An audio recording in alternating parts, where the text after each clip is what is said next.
पूर्णमदः पूर्णमिदं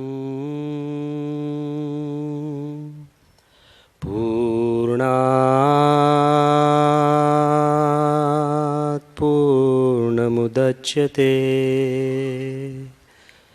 पूर्णस्य पूर्णमादाय पूर्णमेवावशिष्यते। ॐ शान्तिः शान्तिः शान्तिः। श्री स्वामिनारायण भगवाननी जय। अक्षर पुरुषोत्तम महाराजनी जय। राधा कृष्ण देवनी जय। सियावर रामचंद्र भगवाननी जय। उमापति महादेवनी जय। गुरु हरि प्रमुख स्वामी महाराजनी जय।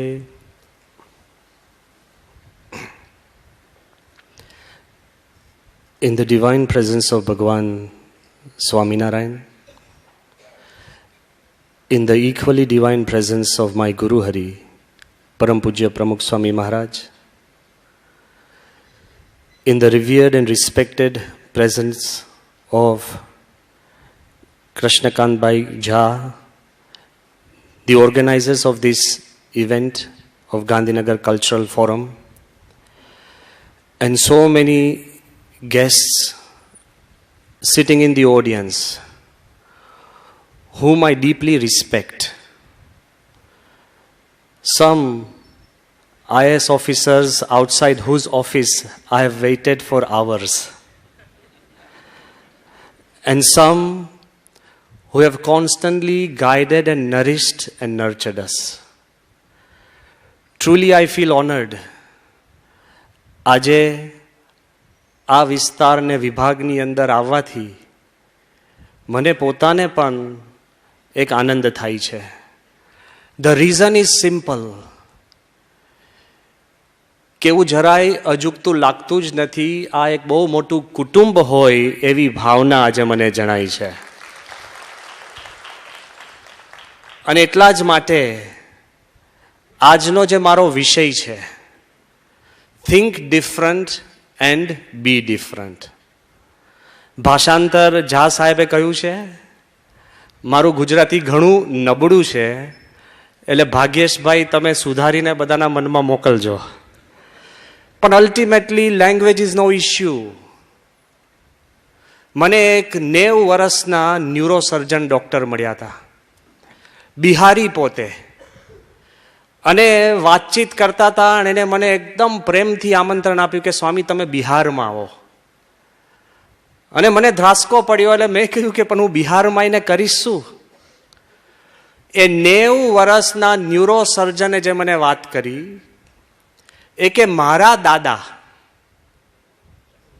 સમજી જાઓ, કે મારા દાદા મને કહેતા કે if you have something to say, no words are necessary, and if you have nothing to say, no words can help. આજે હું આપની સમક્ષ જે ઊભો થયો છું, because I have something to say. કદાચ કોઈને સમજાય ન સમજાય, પણ હું આશા રાખું છું કે ભગવાન એને સ્વપ્નમાં સમજાવશે, but there is something to say. અને આ વાત એવું નથી કે આપણે બહારે જઈને કાર્યરત થવાની જરૂર છે. The idea is very simple. Think different and you will be different. નોખું વિચારો અને તમે અનોખા બનશો. ઘણાના મનમાં એમ થશે કે સ્વામી હું તો પાર ને પાર પડી ગયો છું, હવે શું નોખું વિચારવું? 20 વર્ષનો માણસ હોય ને, એને ઘર બદલવાનો વિચાર આવે. 30 વર્ષનો એને શેરીને સમાજ બદલવાનો વિચાર આવે. અને 40 વર્ષનો થઈને લગ્ન કરે ને તો ટીવીની ચેનલ પણ બદલી શકતો નથી. ઘરના કર્ટન્સ બદલવા હોય ને તોય તમને દ્વિધા થાય કે બદલું કે ન બદલું. As time goes change becomes limited. મારે એટલું જ આજે કહેવું છે કે if you can think different, you will be different.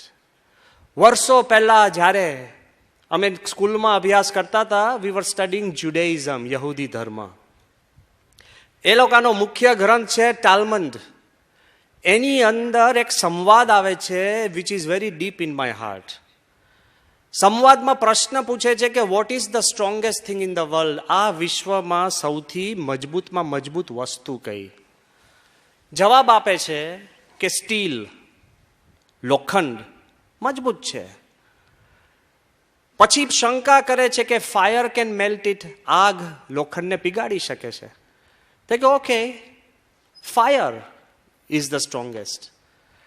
એ કે પણ વોટર કેન ક્વેન્ચ ફાયર, પાણી આગને હોલવી શકે છે. એ કે વોટર ઇઝ ધ સ્ટ્રોંગેસ્ટ. પણ એ કે the sun can evaporate the water, સૂર્ય પાણીને બાષ્પીભવન કરી શકે છે. એ કે ઓકે, સૂર્ય સૌથી વધુમાં વધુ શક્તિશાળી છે. એ કે but the clouds can cover the sun, વાદળા છે એ સૂર્યને પણ ઢાંકી શકે છે.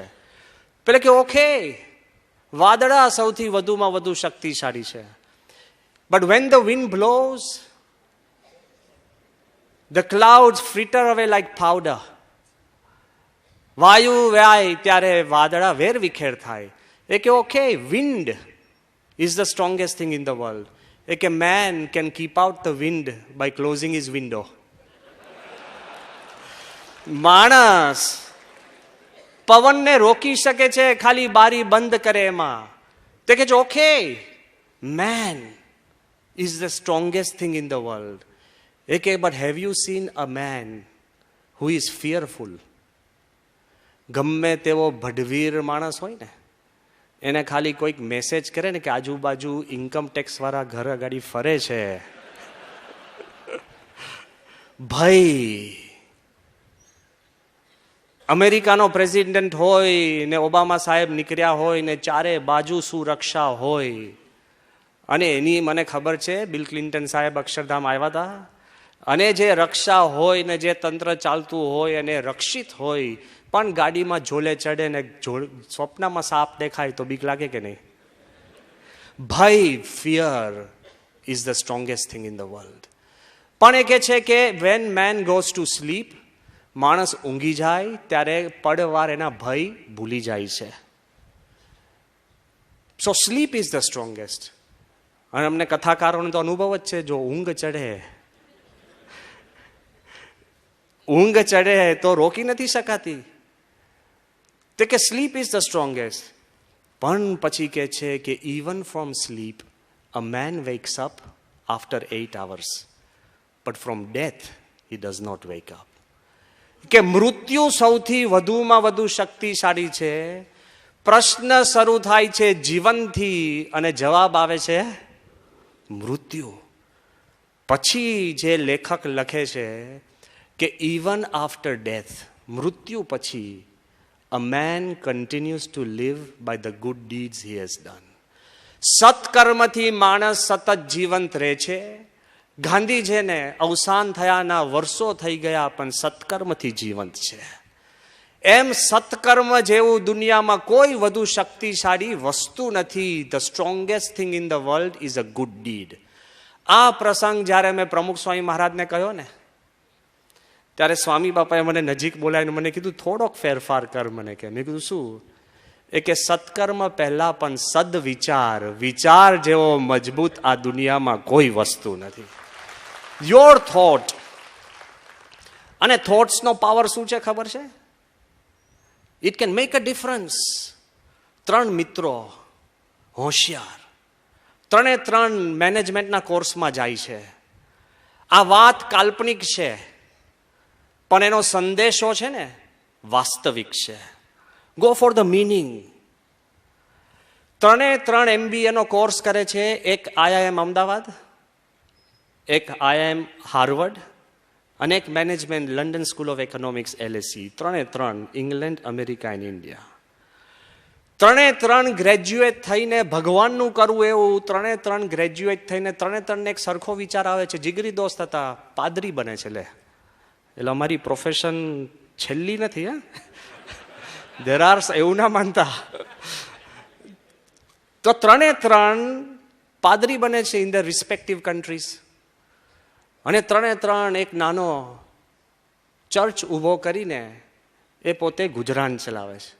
20 વર્ષ પછી ફ્રેન્ડ્સ રિયુનિયન, ઘણી વાર તમે કરો ને, ભણતા મિત્રો ભેગા થાય, તો ફ્રેન્ડ્સ રિયુનિયનમાં 20 વર્ષ પછી ભેગા થાય છે એક જગ્યાએ, નિશ્ચિત સ્થાન, નિશ્ચિત જગા, અને એમાં ટાઈમ આપે છે. એટલે ઓબ્વિયસલી બ્રિટિશ ઓન ટાઈમ હોય, અને એકદમ એની સામાન્ય જૂની ઓસ્ટિન મોરિસ ગાડી ઢક કરતી આવીને ઊભી રાખે છે. પછી અમેરિકન 15-20 મિનિટ મોડો, પણ એની બ્રાન્ડ ન્યૂ ઓલ્ઝ મોબિલ, મોંઘી થોડીક ગાડી, એ ગાડી લઈને આવે છે અને પોતાનો ઘડિયાળ મેચ કરે છે કે કેમ તમે વહેલા. એટલે અમેરિકન્સને એમ જ લાગે છે કે અમે જ સમયસર છે, બીજા કાં વહેલા છે કાં મોડા છે. આ બાજુ obviously Indian standard time last આવે છે. પણ જે પાદરી IIM ઇન્ડિયામાંથી ભણેલા અને લાસ્ટ આવે છે, પણ he comes in a brand new Rolls Royce. હવે ટાટાએ પણ ખરીદી લીધી છે, તો બ્રાન્ડ ન્યૂ રોલ્સ રોયસમાં એ આવે છે અને ત્રણ ભેગા થાય છે, ગોઠડી કરે છે, આનંદ કરે છે, એકબીજાની વાતો કરે છે કે 20 વર્ષ શું કર્યું, ભણ્યા પછી પાદરી કેમ, આમ તેમ. ધીરે રહીને પછી એકબીજાના ગાડીઓ સામે જોઈને એકબીજાને કહે છે કે હવે લોકો આપણી આગળ કન્ફેસ કરે છે, કબૂલાત કરે છે, હવે આપણે કબૂલાત કરીએ કે આપણે કેમ આવું છે. તો પેલો બ્રિટિશ કહે છે કે ભાઈ હું રવિવારની જે સન્ડે એસેમ્બલી હોય, સરમન પછી મારી ટોપી અવળી કરું છું, અને જે ભેગા થાય બધાને કહું છું જેને જે દાન આપવું એ દાન આપે. દાન ભેગું થાય. હવે આ ભૂમિ ઉપર આપણે કેટલી જગ્યા રાખીએ છીએ, એક કુંડાળું આપણી જગ્યા કેટલી ઊભા હોય. એટલે એક નાનું હું સર્કલ કરું છું, જે પૈસા ભેગા થાય હું ઉપર ઉછાળું.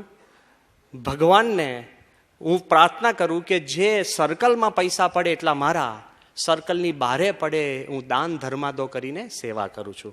આ સર્કલમાંથી પૈસા મળ્યા એનાથી મેં આ નાની ગાડી લીધી છે. અમેરિકન કહે છે કે ભાઈ રવિવારે પણ હું એવું જ કરું છું, ટોપી મોકલી, જે દાન મળે. પણ અમે અમેરિકન છે, અમે નાના કુંડાળા નથી કરતા. We draw lines. Either are you with us or against us. અમે એક લીટો દોરીએ છીએ, પૈસા ઉછાળું, જે લીટાની આ બાજુ પડે એટલા મારા, જે પેલી બાજુ જાય એટલા દાન ધર્માદામાં. આપણો ઇન્ડિયન કહે છે કે ભાઈ હું પણ ટોપી ફેરવું છું, પૈસા ભેગા કરું છું, મારા ઉપદેશમાં કહું છું કે ભગવાન આકાશમાં છે અને આકાશમાં નાખું, ભગવાનને જેટલા જોઈતા હોય એ રાખે, બીજા.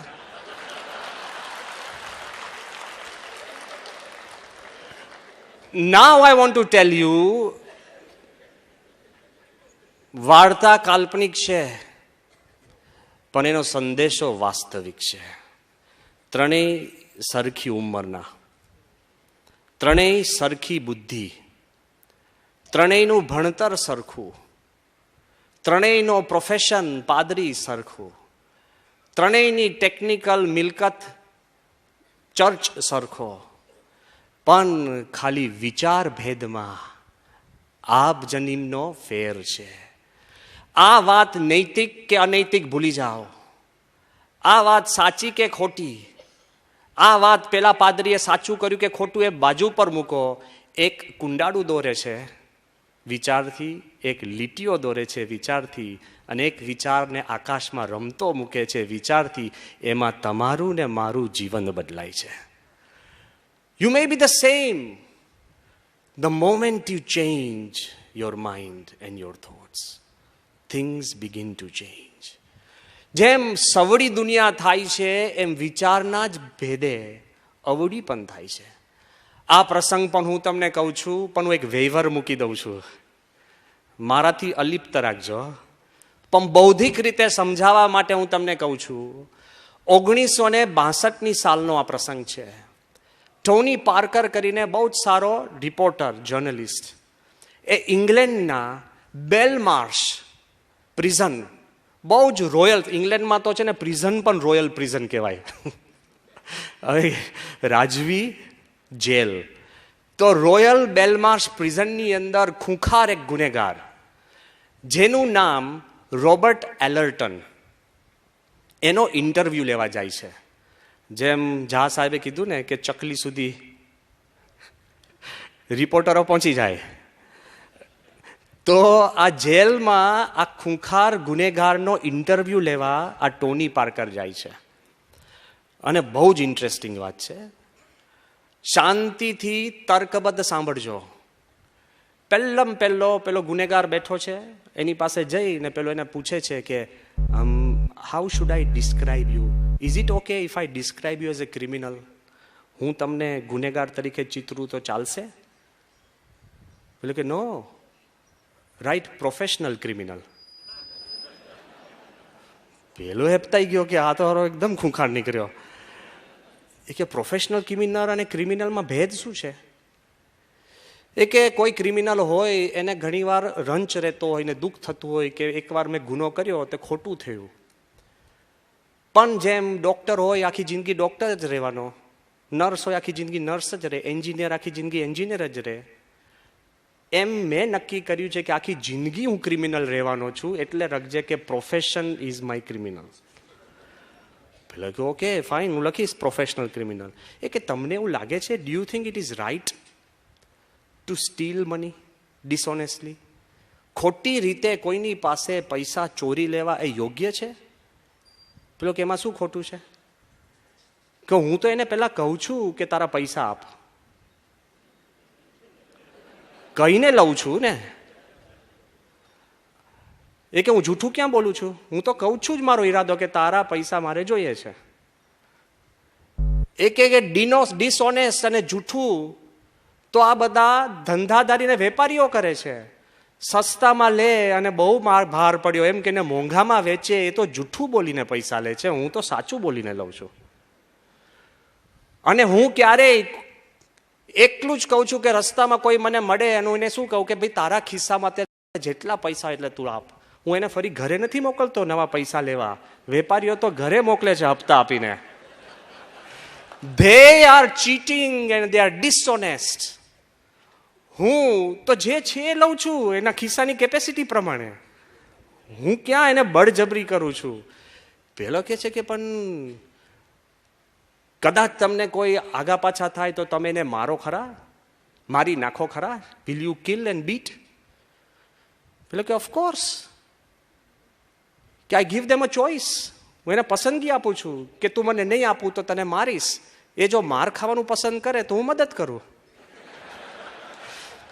આઈ ગીવ ધેમ અ ચોઇસ કે if you don't give me હું મારીશ, અને પેલો તોય ના આપે તો એને પસંદ કર્યું. સો આઈ હેલ્પ હિમ.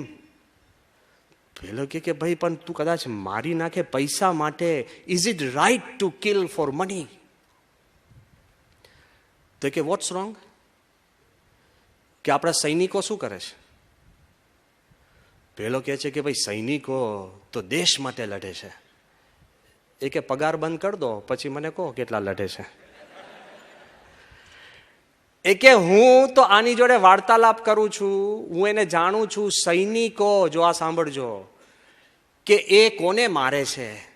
કે જેની જોડે એને વેર નથી, જેને એ ઓળખતા નથી, જે અન્ય દેશના માણસોએ એનું કાંઈ બગાડ્યું નથી, અને જે એની સામે પણ બોલ્યા નથી, એને મારવાથી જો પૈસા અપાતા હોય, આ તો મારી સામે બોલે છે, માનતો નથી, વિનંતી પછી મારવામાં શું વાંધો છે? તો પેલા કહે છે કે ભાઈ આ ઉભો રહે. એ કે મને એમ લાગે છે કે તમે આ બધી વાત કરો છો, બટ આર્ન્ટ યુ સ્કેર્ડ? તને ગભરાટ નથી કે કોક વાર તું પકડાઈ જાય અને પછી તારે 15-20 વર્ષની જેલ થાય તારા ધંધામાં? તે શું કે ખબર છે? Job risk. એ કે મારા કરતા જે બિચારા ડ્રાઈવરો, શોફર છે, એ તો એકવાર ભૂલ કરે અને એની જોબ રિસ્ક શું છે? મૃત્યુ. પાયલોટો, એક નાની ભૂલ અને રિસ્ક શું છે? મૃત્યુ. ન્યુક્લિયર સાયન્ટિસ્ટો, એકવાર ભૂલ કરે અને રેડિયેશન, મૃત્યુ. મારી જોબ રિસ્ક તો હું જેલમાં આવું, 3 વાર જમું અને તારા જેવો મારો ઇન્ટરવ્યુ લે, એ તો શહેનશાહી આલમ છે કે.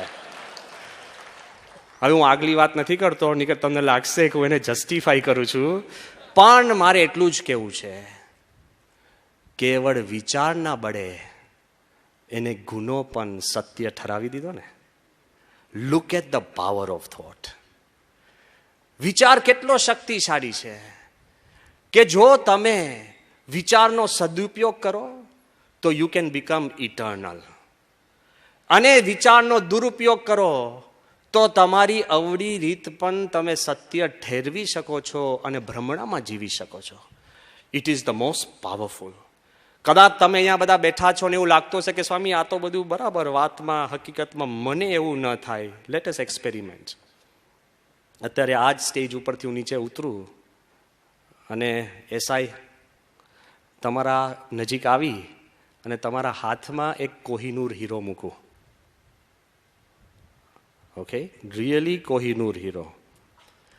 હવે કોહિનૂર હીરો એટલે સાંસ્કૃતિક ફોરમ છે એટલે હું વાત કરું. રિસન્ટલી અમે મિડલ ઇસ્ટમાં હતા, આરબિક ટેક્સ્ટમાં મેં વાંચ્યું છે, આરબિક ટેક્સ્ટમાં, કે ભારતની સંસ્કૃતિ અને સમૃદ્ધિની વાત મુસલમાનો શું લખે છે. એવું લખ્યું છે કે ભારતમાં એક કોહિનૂર હીરો, એની કિંમત કેટલી, તો આરબો કિંમત ઘડે છે કે યુ ટેક 5 સ્ટોન્સ, 5 પથ્થર, એક ઈસ્ટમાં જેટલા હાથમાં બળ હોય એટલું નાખો, એક વેસ્ટમાં, એક નોર્થમાં અને એક સાઉથમાં. 5મો પથ્થર જેટલી શક્તિ હોય એટલું તમે આકાશમાં નાખો. એ જે એરિયા થાય એ એરિયા આખી દુનિયાના મોંઘામાં મોંઘા હીરાથી ભરો તો પણ કોહિનૂર જેટલી કિંમત ના થાય. This is the descriptions. એવો કોહિનૂર હીરો તમારા હાથમાં મૂકું, શું થાય? પહેલા તમે છે ને મનથી બારે જતા રહો. પહેલા તો હાથમાં પકડો કે હારું રાખવું ક્યાં. પછી વધુ મજબૂત કરવા માટે એ પાછો પકડેલો હાથ ખિસ્સામાં રાખો. પછી એટલી બધી બેચેની અને હતપત થાય ને, તમે તો સ્થિર છો એસાય વાંધો નહીં, તમે મારી સામે ભટકાયેલા તમારું નામ દઉં છું, ચિંતા ના કરતા, પણ તમે તરત જ ઊભા થો. મને કે સ્વામી હું આવું. મેં કહું બેસો ને, હવે કલાક પ્રવચ છે શાંતિના. એ કે સ્વામી પણ આ કોહિનૂર હીરો છે. મેં કહું તો પ્રશ્ન શું છે? એ કે હું કદાચ ભૂલી જાઉં તો? અને તમે મને કહેશો કે સ્વામી મારો ભૂલકનો સ્વભાવ છે, ચશ્મા ભૂલી જાઉં છું, પેન ભૂલી જાઉં છું, ચાવી ભૂલી જાઉં છું. નહીં થતું હોય તો થશે, પણ તમને એમ થાય you start losing faith in your self. તમારામાં વિશ્વાસ ટળે કે હું કોહિનૂર રાખી શકીશ નહીં. હું તમને કહું, તમારી બાજુમાં જે ભાઈ બેઠા છે તમારા મિત્ર છે, તમે કહેશો હા કેટલા વર્ષથી ઓળખો છો? 20 વર્ષથી. મેં કહ્યું તમને એવું લાગતું હોય તમે એને પકડવા આપો.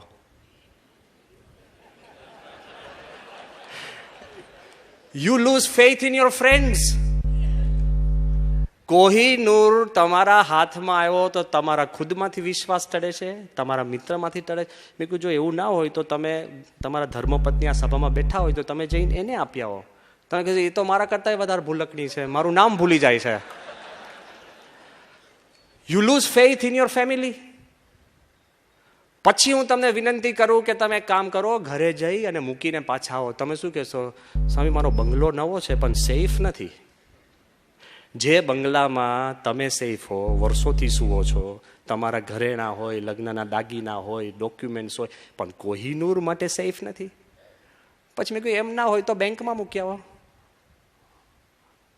માધુપુરા.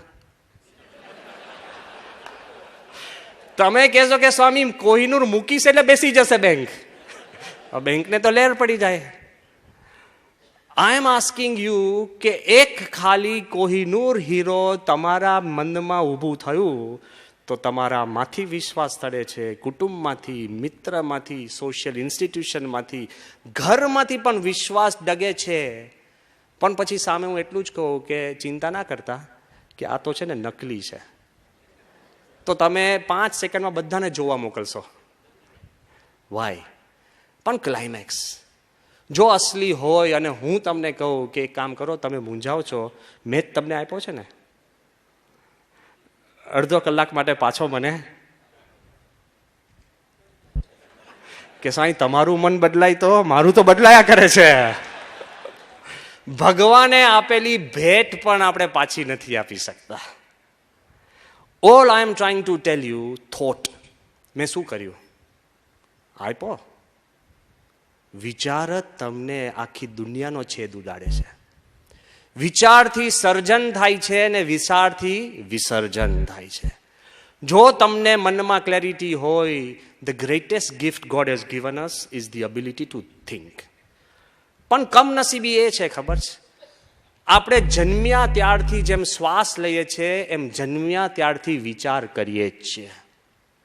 કમનસીબી શું છે કે આપણે ચાલતા પણ ટ્રેનિંગ આપવામાં આવે છે, જમવાની પણ આપણને ટ્રેનિંગ આપવામાં આવે છે, આપણે હવે હેલ્થ યુગની અંદર બ્રીધિંગ ટ્રેનિંગ આપવામાં આવે છે, બોલતા શીખવાડવામાં આવે છે, લખતા શીખવાડવામાં આવે છે, વિવેકની ટ્રેનિંગ આપવામાં આવે છે, બેસતા હરતા ફરતા બધાની ટ્રેનિંગ આપવામાં આવે છે.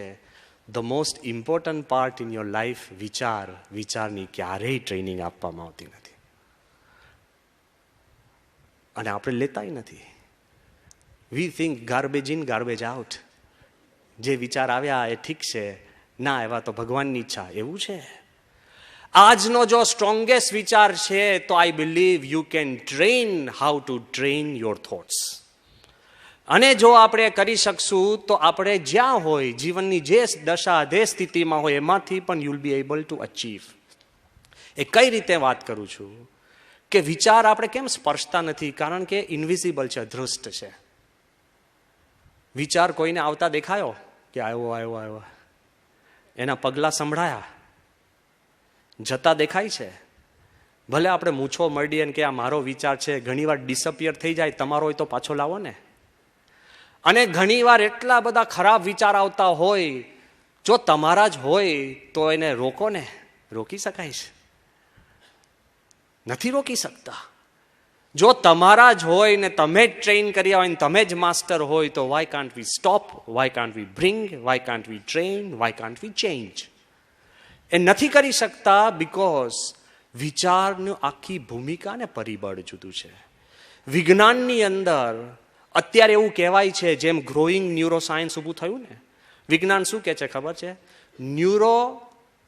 ન્યુરોન્સને 100 બિલિયન કનેક્શન્સ છે. 100 અબજ. એ બધા જ જુદા જુદા ટાઈમે ફાયર થાય ને તો અનેક વિચારો તમને એક સામટા આવી શકે. પણ અત્યારે બહુ, હું એકદમ કન્ઝર્વેટિવ ફિગર કહું છું. અધિકારીઓ બધી કન્ઝર્વેટિવ ફિગર કે, હા, કારણ કે હલવાઈ જાય જો લાંબુ કે. અમે કામ લઈને ગયા હોય ને કે સ્વામી એ મહિનામાં થશે, ભલે એને ખબર હોય અઠવાડિયામાં થવાનું છે, કારણ કે તમે પાછા હાજર ના થાવ ને. પણ એની વે કન્ઝર્વેટિવ ફિગર અત્યારે વિજ્ઞાન કહે છે શું કે બહુ જ તમે વ્યવસ્થિત વિચાર કરીને કહો તો ઓન એવરેજ કલાકના માણસને 70,000 વિચાર આવે છે. એટલે સેકન્ડના 20.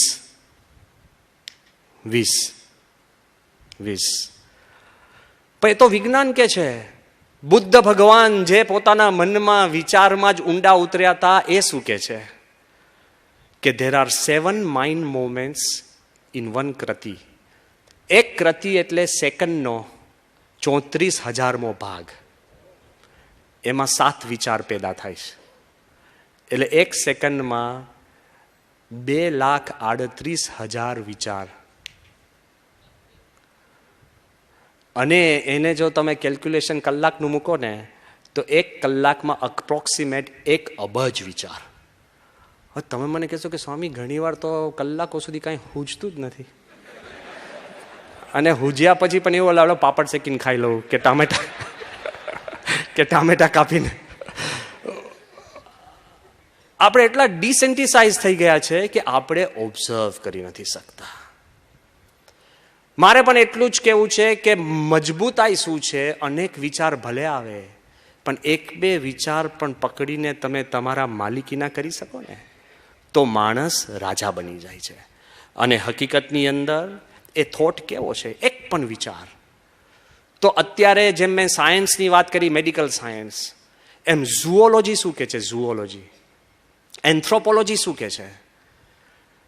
વિચાર પાસે પાવર છે કે ઇટ કેન લિબરેટ યુ, તમને અને મને મુક્ત બનાવી શકે.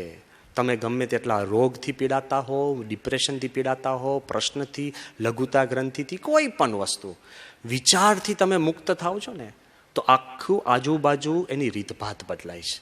દ્રષ્ટાંત બહુ ક્રૂડ આપે છે.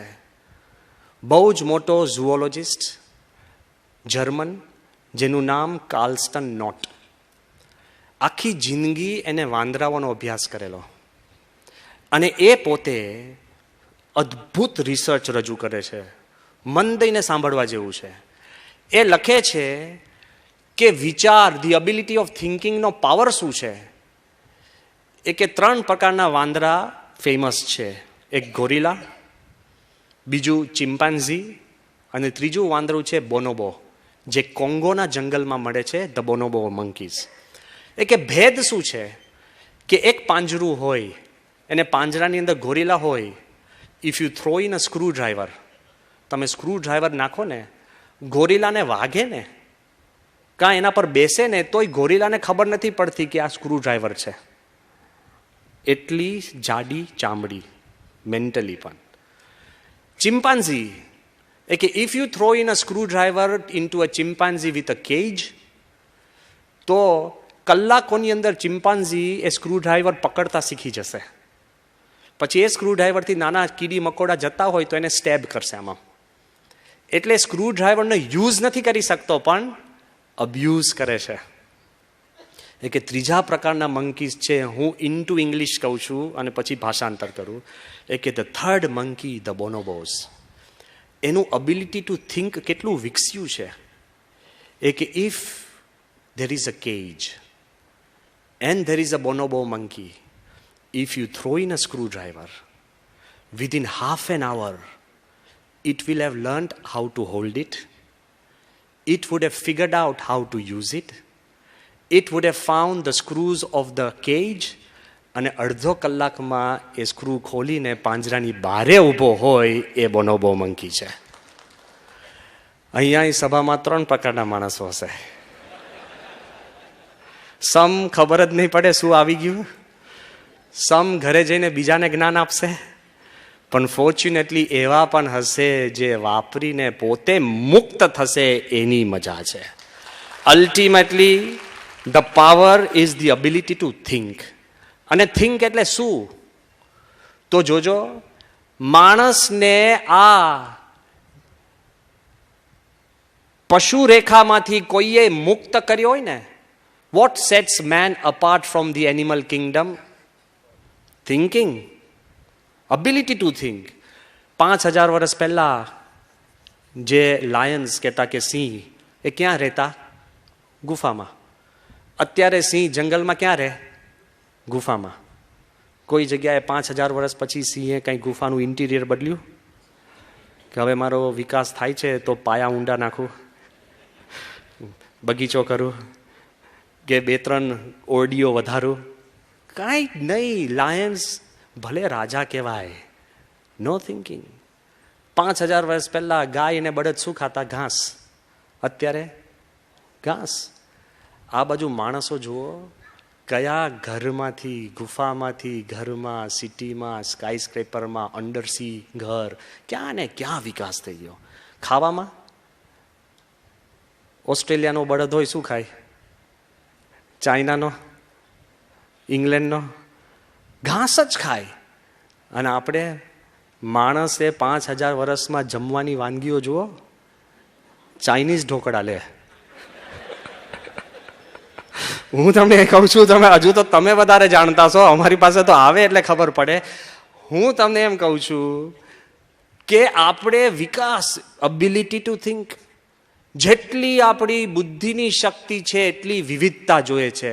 કૃષ્ણકાંતભાઈએ બહુ સુંદર વાત કરી કે સખત વિકાસ થયો છે, પણ મારે તમને એ કહેવું છે આ 5-10 મિનિટમાં, આ કાંઈ નથી. શું તમને એમ લાગે છે કે આપણે બુદ્ધિના બળે વિકાસ કરીને ગુફામાંથી તે ઘર, plastic houses, glasses, onion houses, પછી કોલોનીઝ ઇન સ્પેસ, ત્યાં સુધી પહોંચી ગયા એટલે આપણો વિકાસ પતી ગયો? આપણને ઘણીવાર એવું લાગે કે ઓહો બહુ થઈ ગયું, હવે તો કાંઈ હોય જ ન શકે. તમારા ને મારામાં કોને ખબર હતી કે ઇન્ટરનેટની દુનિયા આવશે? કોને ખબર હતી કે ઈમેલ ઉપર ચર્ચા થશે અને ફેક્સ ગુમ થઈ જશે? અને હવે તમને એમ કહું છું, ટૂંક સમયમાં ઈમેલ ગુમ થઈ જશે. તમને લાગશે કે સ્વામી, આપણને લાગે સી વી કાન્ટ થિંક. એટલું ફાસ્ટ વર્લ્ડ બદલાય છે because of our ability to think. થોડીક તમને ખાલી એની આઈડિયા હું આપી દઉં એટલે તમને ખ્યાલ આવશે કે why I am insisting that you can change by changing the way you think. કેમ હું આગ્રહ કરું છું? થોડીક જ વાત કરું કે પહેલું જ્યારે દુનિયાનું કમ્પ્યુટર થયું હતું ને ત્યારે એની સાઇઝ કેટલી હતી ખબર છે? આ સ્ટેજ જેટલી. કમ્પ્યુટરની સાઇઝ સ્ટેજ જેટલી હતી. જેમ વિકાસ થતો ગયો પછી શું થયું? રૂમ જેટલી. પછી ડેસ્કટોપ આવ્યા, ડેસ્ક જેટલી. પછી શું આવ્યું? લેપટોપ. પછી પામ ટોપ. અને હવે આવે છે થંબ ટોપ. થંબ જેટલું કમ્પ્યુટર હશે અને તમે ચાંપ દાબો ને, ખાલી ચાંપ જ હોય, સીધું આકાશમાં તમને હોલોગ્રાફિક સ્ક્રીન, હોલોગ્રાફિક એનું કીપેડ, એટલે તમે આકાશમાં જ આમ કરતા હશો. અત્યારે જેમ લોકો આકાશમાં બોલ કરતા હોય છે ને, કારણ કે કાનમાં પહેર્યું હોય, એ લોકોને લાગે કોની જોડે બોલે છે. ફોનનું ડબલું તો સારું લાગતું હતું કે કોઈકની જોડે વાત કરે છે. અત્યારે એમને બધા કંઈક તંત્ર પર વાત કરતા હોય. મારે કેવું છે કે થંબટોપ કેટલો પાવર વધી ગયો છે ખબર છે? જ્યારે એપોલો 11 ચંદ્ર પર પહોંચ્યું ને, એપોલો 11ની અંદર કમ્પ્યુટર હતા. એ કમ્પ્યુટરનો કમ્પ્યુટિંગ પાવર કેટલો હશે ભાગ્યેશભાઈ? એપોલો 11નો કમ્પ્યુટિંગ પાવર કેટલો હતો ખબર છે? 64 KB. બોલો, 64 KB એટલે તમારો નાનો ઈમેલ. અત્યારે તમને કે 64 KB ના રોકેટમાં તમારે ચંદ્ર પર પહોંચવાનું છે. તમારા એક સામાન્ય સ્માર્ટફોનમાં 50 એપોલો 11 કરતા પણ વધારે પાવર છે. પણ તે વખતે વિચારનો જે પાવર હતો ને, કોન્ફિડન્સનો પાવર હતો ને, એક્સપેરિમેન્ટેશનનો જે પાવર હતો ને. પણ અત્યારે એવું કે છે કે જેમ કમ્પ્યુટર્સ ફાસ્ટ કેમ થયા? Silicon chips. થોડું વિજ્ઞાનમાં હું લઈ જાઉં છું, એટલે કોકને કલ્ચર છે પણ થોડુંક સાયન્સ લઈ લઈએ આપણે. બધાને I feel the audience is understanding, એટલે લેટ મી જસ્ટ એક્સપ્લોર. કે અત્યારે એ લોકો એવું કહે છે કે સિલિકન ચિપ્સ જેમ જેમ નાની થઈ, સસ્તી થઈ, હવે એ લોકો એને બાયોલોજીકલ ચિપ્સ બનાવવાના છે. બેક્ટેરિયામાં મેમરી નાખશે. એટલે તમારે મેમરી વધારવી હોય ને એટલે બેક્ટેરિયા વધારવાના. પણ જો હું આ છટકી ગયા તો તમારી મેમરી લઈને બીજામાં કરી જશે ને, બીજામાં ત્રીજામાં કરી જશે ને. જે પ્રોબ્લેમ ઊભો કરશે પેલો કે મેં આ તૈયાર કર્યું હતું ને ત્યાં જઈને મળશે. લે, કલ્પના તો બાજુ પર રાખો. પણ they are trying to create biological memory chips. Fine. પણ હવે કે છે કે સિલિકન ચિપ્સ એટલી સસ્તી થઈ જશે, સિલિકન ચિપ્સ એટલી સસ્તી થઈ જશે કે હવે જ્યારે ગઢવી સાહેબ જે રસ્તા બનશે ને, તો રસ્તામાં ટાર્મેકની અંદર પાવડરની જેમ સિલિકન ચિપ્સ નખાશે. એટલે શું બનશે? Smart rods. એટલે તમે જ્યાં ગાડી હોય ત્યાં તમારા ઘરવાળાને ખબર પડશે કે ક્યાં છે. સમજી ગયા? બહુ ડેન્જરસ છે. રોડ્સ નક્કી કરશે. તમે જતા હો ને તમે રસ્તામાં એક્સિડન્ટ થયો ને તમે જ્યાં પડ્યા ઢબ થઈને, રોડ મેસેજ મોકલશે દવાખાનામાં કે એક માણસ પડ્યો છે. ક્લિયર? કોઈને આપઘાત કરવો છે ને એ બિચારો શોધી નહીં શકે જગ્યા ક્યાં. બધી જ જગ્યાએ સ્માર્ટ સિલિકન ચિપ્સથી સ્માર્ટ રોડ્સ બનશે, સ્માર્ટ હાઉસીસ. અત્યારે તો કેવું છે, આપણે જે ઘર લીધું એને અનુકૂળ આપણે થવું પડે. એક ઘરમાં અમે પધરામણી કરવા ગયા 4 ડોલ મૂકી હતી. કેમ? પાણી ટપકતું હતું. લે, મેં કહું આ ડોલ બારે શું કરે છે? બાથરૂમમાં હોવી જોઈએ. કે તો સ્વામી હમણાં વરસાદ પડશે ને એટલે પાણી ટપકશે. લે, આપણે ઘરને અનુકૂળ થવું પડે છે. પણ સ્માર્ટ હોમ્સ એટલે તમે જેવા ઘરે જાઓ એટલે ઘર સ્વાગત કરે. તમને આઈડિયા આપેલો હોય. ઘણાને ટેવ હોય પહેલાં જ જઈને રસોડામાં જાય તો ત્યાં લાઇટો થાય. ઘણાને હવે રસોડા પછી એ પોતે બાથરૂમમાં જાય તો પછી બાથરૂમમાં લાઇટ થાય. કોક પછી જેવો સિટિંગ હોય તો ઘર તમારી રોજની મૂવમેન્ટ નક્કી કરીને લાઇટો કરે. ઘણાને એવું હોય કે 5 મિનિટ વાંચે, પંખો ચાલુ કરે ને પછી 10 મિનિટ પછી સૂઈ જાય. એટલે 5 મિનિટ ચાલે, પંખો ચાલે, 10 મિનિટ પછી લાઇટો જાતે બંધ થઈ જાય. લે, હાઉસ તમને અનુકૂળ થશે એ તો ઠીક. Smart machines, smart washing machines, અત્યારે બહુધા આપણા જે ઝઘડા ઘણા શાંત થઈ જશે. ઘરમાં કેવું હોય, વોશિંગ મશીન બગડે એટલે તમારા ધર્મપત્ની તમને કહે, તમને રજિસ્ટર થતાં અઠવાડિયું લાગે. સાચું બોલો? હા જો તો વાંધો નહીં, કારણ કે એની ફરિયાદ એ જ હોય કે 10 વાર કીધું ને તમે માનતા નથી. પણ આપણને છે ને રજિસ્ટ્રેશન પ્રોસેસ જ લાંબો હોય છે. 7 દિવસ પછી તમે ફોન કરો ડીલરને, એટલે ડીલર પણ એ નોંધીને કંઈક 6 દિવસ પછી માણસ મોકલે, એટલે 15 દિવસ પછી જાતે ઘરના કપડાં ધોવાના, એટલે પ્રોબ્લેમનો પાર નહીં. સ્માર્ટ વોશિંગ મશીન એટલે શું? વોશિંગ મશીન જ્યારે કોઈ પણ ઘરમાં બગડશે તો એ જાતે જ છે ને મેસેજ એના ડીલરને મોકલશે કે આ 6થા માળે 5મી રૂમમાં હું બગડેલું બેઠું છું, પ્લીઝ મને આવીને રિપેર કરી જાઓ. હસબન્ડ એડિટ થઈ જશે ને એમને આવીને વોશિંગ મશીન રિપેર થઈ જશે. વાય? Smart machines. ક્યાં વિકાસ થઈ રહ્યો છે એ તો ઠીક. સ્માર્ટ મિરર્સ આવશે. મિરરની અંદર પણ સિલિકોન ચિપ્સ. હું તો બહુ ટૂંકી કલ્પનાઓ તમને કહું છું ક્યાં દુનિયા પહોંચવાની છે. આ નેક્સ્ટ 5 yearsની હું વાત કરું છું. મિરર, તમે જેવા સવારના ઉઠીને જેવા બાથરૂમમાં જઈને મોઢું આમ ધોવા જાઓ એટલે મિરર તમારી જોડે વાત કરશે, કેમ આંખો સૂજી ગઈ છે લે. ખ્યાલ આવ્યો ને કે અહીંયા આગળ કેમ ડાઘ છે? ના, આઈ એમ બિંગ સિરિયસ. કે અહીંયા કેમ ડાઘ છે? અને બ્રશ કરતા જો તમને કંઈક વાગી ગયું ને લોહી નીકળ્યું એટલે મિરર સીધો ફોટો પાડશે અને તમારા ડેન્ટિસ્ટને મોકલશે. અને ડેન્ટિસ્ટ ત્યાં ઘરે રહ્યો તમને કહેશે કે પોટેન્શિયમ પરમેંગનેટના ગોગડા કરી લો, વાંધો નહીં આવે લે.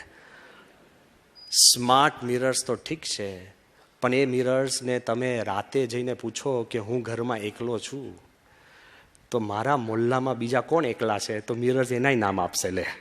પ્રોબ્લેમ થાય કે નહીં? તમારે વિચારવાનું આ કઈ સમાજ ક્યાં પહોંચે છે. સ્માર્ટ તો ઠીક છે, ક્લાઇમેક્સ જે મારી કલ્પનામાં નહોતું ને આ હું તમને જે વાત કરું છું, મિચિયો કાકુ કરીને થિયોરેટિકલ ફિઝિસિસ્ટ છે, કોઈને વેબ ઉપર જોયું તો જજો. We have head long discussions અને પછી હું વાત કરું છું, એમને અધ્ધરતાલ નથી, કેવળ વાંચેલી વાત નથી. સ્માર્ટ તો જે આપણે વાત કરીએ છીએ પણ કે કયા લેવલનું આખું તંત્ર ઊભું થવાનું છે. Nano technology, jeans technology, genetic technology, એના આધારે જે દુનિયા જે આપણી કોમ્પ્રિહેન્શનની બહાર વાત છે એના આધારે ફૂડ પ્રિન્ટિંગ આવી જવાનું છે. ફૂડ પ્રિન્ટિંગ એટલે અત્યારે ઘરમાં કિચન સ્ટેન્ડિંગ કરવું, સિટિંગ કરવું, આ કરવું, તે કરવું, સિટિંગ રૂમ કરતાં કિચનની ઘણી બધી ડિટેલ્સ ચાલતી હોય પણ તમને કિચનની જ જરૂર નહીં પડે. You know what? 3D food printing machines. Food printing machines એટલે અત્યારે તમારે કંઈક ખાવા બનાવો ને લોટ લાવવાનો, શાક લાવવાનું, આ લાવવાનું, તે લાવવાનું, તેલ, આ છે ને બધું ઝંઝટ, બરાબર? ફૂડ પ્રિન્ટિંગ મશીન એટલે શું? નેનો ટેકનોલોજીએ આખી દુનિયાને નેનો પાર્ટિકલ્સમાં ડિવાઈડ કરી દીધા. તમારી ઘરમાં મશીન હોય અને તમે કહો કે આજે મારે પિઝા જોઈએ છે તો 3D પિઝા મશીન પ્રિન્ટ કરશે. કદાચ તમને નહીં મનાય, જે આઈટમ તમારે જોઈતી હોય એક જ મશીન કોઈ પણ ખરીદી વગર પાર્ટિકલ્સમાંથી બનાવશે. ખોરાક, ન્યુટ્રિયન, સ્વાદ પણ એવો જ આવશે એવા ફૂડ પ્રિન્ટિંગ મશીન. ટૂંક સમયમાં ગમ્સ આવે છે, અમે તો સાદું ખાતા નથી પણ તમે લાભ લેજો. પ્રોગ્રામેબલ ગમ્સ, ચુઈંગ ગમ, ઘણાને હોય અને ઘણાને ડાયટિંગ કરવું હોય ને, બહુધાને કરવું હોય છે, તો પ્રોગ્રામેબલ ગમ્સ એટલે શું ખબર છે? કે તમે ગમ મોઢામાં મૂકો એટલે પહેલી 5 મિનિટ તમારી ટેવ હોય કે ગુલાબજંબુ ખાઓ તો ગુલાબજંબુનો સ્વાદ આવે, પછીની 10 મિનિટ રોટલી અને ફ્લાવરના શાકનો સ્વાદ આવે, પછી દાળ ભાત, અને છેલ્લે તમે મુખવાસ લેતા હોય એટલે છેલ્લે ગમની અંદર તમને મુખવાસનો સ્વાદ આવે એટલે ગમ પૂરી. ફૂડ ટેકનોલોજી ક્યાં વધવાની છે? પણ હાઇટ ઓફ એવરીથિંગ, આ બધી જ આપણે વાતો કરીએ, આ દિનની અંદર કેમિકલ ટેકનોલોજીના કારણે એવા સ્પ્રે બનવાના છે. અત્યારે આપણે બધા પરફ્યુમ, એરોમાસ, એનાથી પણ એફેક્ટ થતા હોય છે. સામાન્ય કાગળ ઉપર એવા સ્પ્રે મૂકવામાં આવશે કે તમે કાગળ પકડો ને અને સુવાસથી તમને વિશ્વાસ આવેલો, એટલે લીગલ ડોક્યુમેન્ટ્સ બધા તમે લોકો આ સાચું જ છે, સહી કરી દો લો. ટ્રસ્ટ બિલ્ડિંગ સ્પ્રેઝ, એ તો એવું કે છે કે તમને કોઈ દિવસ ડિઓડરન્ટ કે પરફ્યુમની જરૂર જ નહીં પડે. તમને ઘણાને કોકને બોડી ઓર્ડર થતો હોય તો તમે જેનેટિક એન્જિનિયરિંગ પાસે જાઓ, હાથ ઊંચો કરો એટલે બગલની અંદર 2 મોગરાના સેલ નાખી દે, એટલે જિંદગીભર બગલ ઊંચી કરો એટલે મોગરાની વાસ લો. આઈ એમ નોટ જોકિંગ. માણસની બુદ્ધિ અને વિચારથી તમને લાગે છે કે આ તમે બધા જ તમારા જીવનકાળ દરમિયાન આ જોશો ત્યારે તમે મને યાદ કરજો. The progress is moving so fast. One height, biographical glasses. અત્યારે બહુધા અહીંયા હોલમાં બેઠા છે ને, બહુધા આપણો સમય શેમાં જાય છે ખબર છે? એકબીજાની ઓળખાણમાં, કે તમારી ઓળખાણ આપવામાં, કાં બીજાની લેવામાં. ક્યાંથી આવ્યા, કેમ છે, શું કરતા હતા, એવી જ વાતો ચાલે. અત્યારે તમે મળશો ને તો કે શું ચાલે છે, એટલે ઓળખાણ જ.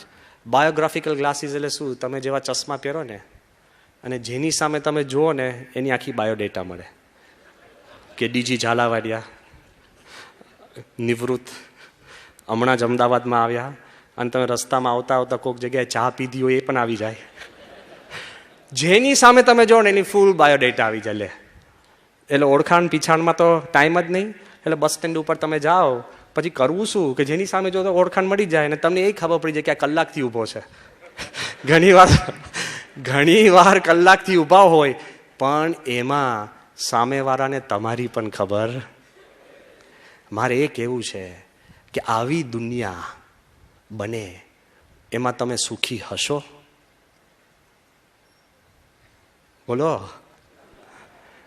કેમ? તો મુદ્દો એ જ છે કે વિચારના બળે પ્રગતિ થાય છે. બાહ્ય પ્રગતિનું કારણ તમારો વિચાર છે, ફેક્ટ. પણ તમારા અંતરના સુખમાં પણ જો મૂળભૂત કોઈનું સ્થાન હોય તો વિચાર છે. બાહ્ય પ્રગતિ વિચારથી જ થાય છે. અને અંતરને તમને જે સુખની વાત કરી ઝા સાહેબે, એ પણ શેનાથી થાય છે? વિચારથી જ. જો તમારો વિચાર નબળો હોય ને તો માણસ દુઃખી જ છે. વિચાર કેમ ઇમ્પોર્ટન્ટ છે? For physical progress and also for inner progress. That's why I am asking you કે think different and you will be different. અને અગત્યની વાત એટલા માટે છે કે તમને સારામાં સારું મોટું ભોજન સમારંભ હોય ને તમારી માંગણી પૂરતા તમારા મહેમાનો હોય ને બધા જ તમારી વાહવા કરતા હોય ને કદાચ તમને કોઈક આવીને કહે કે તમારા નજીકમાં નજીક સ્વજનનું અવસાન થયું છે, તે બધો જ સમારંભ બધું જ છે, પણ દુઃખ આવે કે નહીં? દુઃખ વાતાવરણને આધારિત નથી, દુઃખ મનના વાતાવરણને આધારિત છે. Is the environment. Climate change છે જ મનની ક્લાઇમેટ, વિચારની ક્લાઇમેટ. દુઃખ અને સુખનો પણ જો ડ્રાઇવિંગ ફોર્સ હોય તો વિચાર છે. અને હકીકતની અંદર કોઈ પણ વ્યક્તિ હોય પણ તમારા મનની અંદર ક્લેરિટી થાય. જો હું સિમ્પલ દ્રષ્ટાંત આપું, કોક અહીંયા જાહેરાત કરે કે બ્રહ્મવિહારી સ્વામી કલાક પ્રવચન કરવાના છે, અને જેવું કલાક પછી પ્રવચન પતે ને તો તમે તાલીઓ પાડશો કે વાહ. અને જો મેં 1.25 કલાક કર્યું અને જાહેરાત કલાકની થઈ ને તો તમને શું લાગશે? કે બહુ ઘડિયાળ જોવે ને છે તો બાજુવાળાના જોવે, કારણ કે વક્તાને દેખાવું જોઈએ. તમારે વાંધો નથી. પણ હું એમ કહું છું કે 1.5 કલાક જ પ્રવચન કર્યું હોય એ જ મેટર છે. ખાલી આગળ જાહેરાત બદલી હોય કે 1.5 કલાક કરશે, તમારો મનનો વિચાર બદલાય તો પ્રવચન સારું થઈ જાય છે. એમાં અમારો વાંક નથી. Whether you like it or not, it depends on your thoughts. અને વિચાર જો ન બદલાય ને તો દુનિયાના બાદશાહ હો ને, બીજાને સુખી કરતા હો ને, પણ માણસ મૂંઝાય છે. એકવાર માન્ચેસ્ટર ઇંગ્લેન્ડમાં એક માણસ સાયકાટ્રિસ્ટ પાસે જાય છે અને સાયકાટ્રિસ્ટને કહે છે કે સાહેબ હું બહુ દુઃખી છું. પહેલાં અઠવાડિયે આવતો પણ રોજ આવવા લાગ્યો. પછી સાહેબને કહે છે કે મને મરવાના વિચાર આવે છે અને મને આપઘાતના જ વિચાર. સાહેબ મને કંઈક કરો, હું બહુ દુઃખી છું, બહુ દુઃખી છું. સાહેબ કહે છે કે ભાઈ તારી કોઈ દવા દેખાતી નથી, તું બધું જ કહું છું તો એક કામ કર, અહીંયા માન્ચેસ્ટરમાં રશિયાનું બહુ મોટું એક સર્કસ આવ્યું છે, ત્યાં જે મોટો ક્લાઉન છે એ આખા માણસોને હસાવે છે. હું તને એક પ્રિસ્ક્રિપ્શન આપું છું, તું દિવસમાં 3 વાર ત્યાં સર્કસમાં જા, એ ક્લાઉન જાંગલાની સામે જોઈ તું ખૂબ હસ, તારી મૂંઝવણ ટળી જશે. પેલો કે સાહેબ આઈ એમ ધેટ ક્લાઉન, ગ્રોમોલીને કે હું પોતે જ એ ક્લાઉન છું. જે માણસ ઘણીવાર બધાને સાચવતા હોય, બીજાના પ્રશ્ન સોલ્વ કરતા હોય, બીજાના કૌટુંબિક દુઃખો હરતા હોય, એને પોતાના પ્રશ્ન બીકમ્સ અ ચેલેન્જ. અને હું કંઈ કાલ્પનિક વાત નથી કરતો. દુનિયાનો શ્રેષ્ઠ હાસ્ય કલાકાર ચાર્લ્સ ચેપ્લિન, અને એ ચાર્લી ચેપ્લિન સામાન્ય નહોતો. એના સમયમાં હાઈએસ્ટ પેઇડ એક્ટર. દુનિયાનું જ્યારે વિશ્વયુદ્ધ થયું ત્યારે એક કોડ નામ ચાર્લી ચેપ્લિન, કોડ વર્ડ એના નામથી બનેલો, નાઇટેડ સર ચાર્લ્સ ચેપ્લિન. આખા દુનિયાને વિશ્વમાં એની વાહવા થાય. એ ચાર્લ્સ ચેપ્લિન 1940માં એણે સાયલેન્ટ મૂવી ધ ડિક્ટેટર બનાવી હતી, ધ ગ્રેટ ડિક્ટેટર, હિટલર ઉપર વ્યંગાત્મક આખી ફિલ્મ, જેની જે મૂંગી પિક્ચરો બધા આખી દુનિયામાં એને અસર કરી છે. પણ હિટલર ઉપર બીજા વિશ્વયુદ્ધ વખત, જ્યારે હિટલરનો ખરેખર 1940ની વાત છે, હજુ તો એનો દબદબો હતો આખા યુરોપમાં, હિટલર ઉપર એને ફિલ્મ બનાવી. અને એવું કહેવાય છે કે જે હિટલર ક્યારેય હસે નહીં, ખાનગીમાં એને આ પિક્ચર જોઈને પેટ પકડીને હસ્યો છે આ ચાર્લ્સ ચેપ્લિન. હિટલરને હસાવી શકે કેટલો એનો પ્રભાવ હતો. પણ એ શું લખે છે ખબર છે? કે આઈ alone could make the whole world laugh, but the whole world together could not make me laugh. આખી દુનિયા ભેગી થઈને એના અંગત જીવનમાં બહુ દુઃખી હતો. મહાપ્રશ્ન. મારે એટલું જ કહેવું છે કે દુનિયા માટે, બીજા માટે આપણે જીવન ખર્ચીએ છીએ. સમાજમાં શું બદલવું, અહીંયા શું કરવું, ઇન્ફ્રાસ્ટ્રક્ચર શું બદલવું, what about your own self? તમારું કુટુંબ, તમારી ઓફિસ, તમારું સ્વાસ્થ્ય, કેન યુ ચેન્જ ધેટ? અને હકીકતની અંદર જ્યારે આપણે ચેન્જ કરી શકશું ને, તો જ અર્થસભર જીવન બનશે. WHO નવા આંકડા છે 2020. કલામ સાહેબે આપણે સ્વપ્ન તો આપ્યું છે ઇન્ડિયા 2020, પણ WHO કહે છે 2020માં the biggest disease of the world will be depression. જેમ સુવિધા વધે, વિવિધતા વધે, વિચારો બદલે, ચોઇસીસ વધે, સંકલ્પ વધે, એમ દુઃખ વધે અને ડિપ્રેશન વધે. સિમ્પલ લોજિક છે.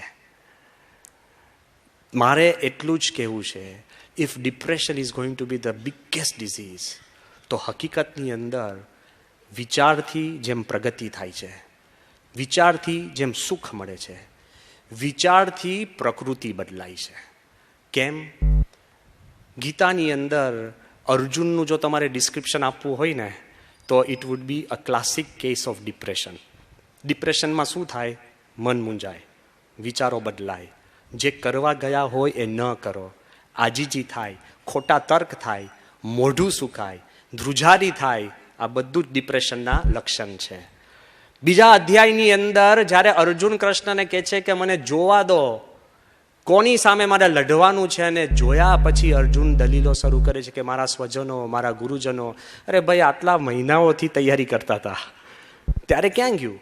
અને પછી લખે છે કે સિદ્ધંતી મમ ગાત્રાની મુખમ ચ પરિશુષ્યતિ, રોમ હર્ષશ્ચ જાયતે, ભ્રમતી વચે મે મનઃ, ગાંડીવમ સંસ્રતે હસ્તાત. ભાવાર્થ શું કે છે કે અર્જુનના હાથ હલે છે, ધનુષ બાણ મુકાઈ જાય છે, મોઢું સુકાય છે, મન ભમે છે, વાળ ઊભા થઈ જાય છે, અને કૃષ્ણને કહે છે કે મારે લડવું નથી. ઇન્ડિયાની ક્રિકેટ મેચ ચાલતી હોય અને તેંડુલકર કે પેડ પહેરાતું નથી, હાથ હલે છે, તો અત્યારના મોસ્ટ ફિઝિયોથેરાપિસ્ટ શું કહે? ગ્લુકોઝનો બાટલો આપે, હાથ મસાજ કરે. કૃષ્ણ કશું નથી કહેતા. કૃષ્ણને એવું નથી કહેતા કે બેટા તું સૂઈ જા, લાવ હાથ દબાવ, પગ દબાવ, લે પાણીનો ગ્લાસ. આપણે મેજોરિટી એવું કરીએ. કૃષ્ણ એક જ વાત કહે છે, ક્લેબ્યમ માસ્મ ગમઃ પાર્થ નૈત્વેતત ઉપપદ્યતે, શુદ્ર હૃદય દૌર્બલ્યમ ત્યક્તો તિષ્ઠ પરમ તપ. હે મૂરખ, ઉલટાના વઢે છે, તું ઊભો થા, આ હૃદય અને વિચારની નિર્બળતા તું ત્યાગ કર અને શુરવીર થઈને પાછો લડ. કૃષ્ણએ ખાલી અર્જુનનો વિચાર જ મસાજ કરીને બદલ્યો છે. એક અર્જુન ઊભો થયો અને યુદ્ધ જીતાય છે. તમારા કુટુંબમાં, જગ્યામાં, ઘરમાં કે જીવનમાં, if you change your thought, જરાક વિચાર બદલાશે ને તો હકીકતની અંદર એટલો બધો પાવર જનરેટ થશે ને કે you don't have to do anything else. Program થઈ જાય છે.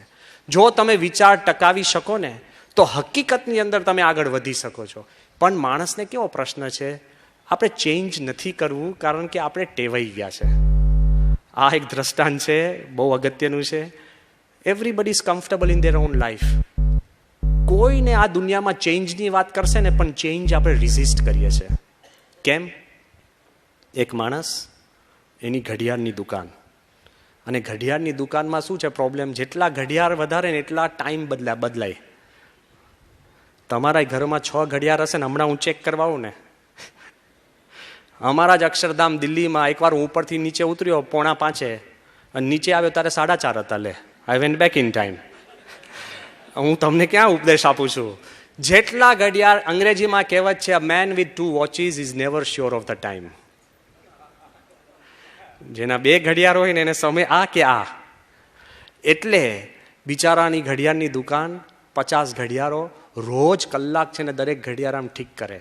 કારણ કે એની દુકાનમાં આવીને 6 જુદા સમય બતાડે તો ઘડિયાળની વેલ્યુ જતી રહે. રોજ કરે. રોજ સવારે બહારની દુકાનની બહારે કાચમાંથી એક બહુ સારો સુઘડ માણસ પોતાનો ઘડિયાળ એના ઘડિયાળના ટાઈમ પ્રમાણે મેચ કરે. આને લાગ્યું બહુ સારું કહેવાય, મારા કાંટે કાંટો. એટલે મહિનો થયો એટલે પછી બહારે ગયો. પેલો એકદમ સજ્જન માણસ આવતો છે એને ઊભો રાખ્યો કે સાહેબ તમે આ શું કરો છો? એ કે તમારા ઘડિયાળ પ્રમાણે મારો ઘડિયાળ મેચ કરું છું. એ કે સાહેબ તમે રોજ કરો? કે રોજ. એ કે તમે કોઈ અગત્યની જગ્યા અને ભૂમિકા ઉપર હશો? કે હા. એ કે હું સામેની ફેક્ટરીનો ચીફ સિક્યોરિટી ઓફિસર છું.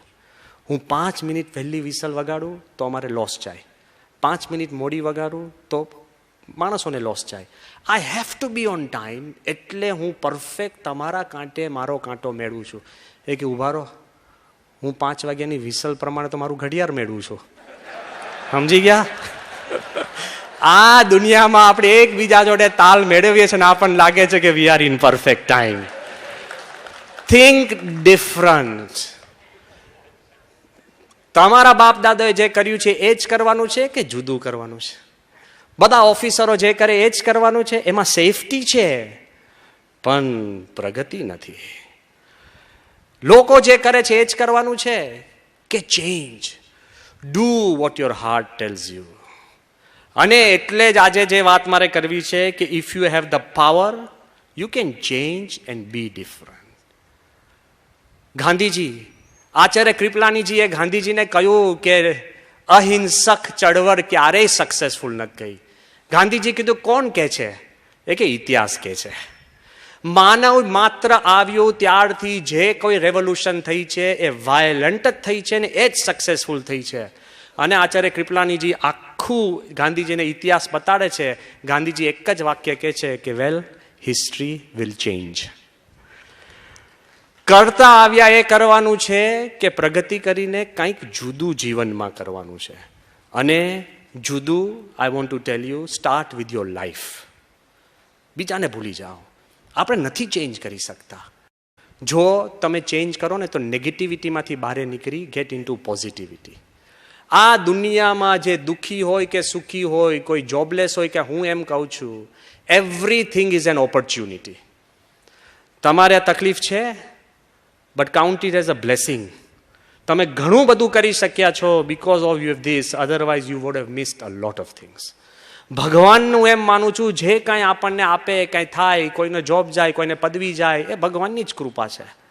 It gives you the chance. કેમ? સ્વીકારીને ચાલવું પડે. First be positive. એમાં શું?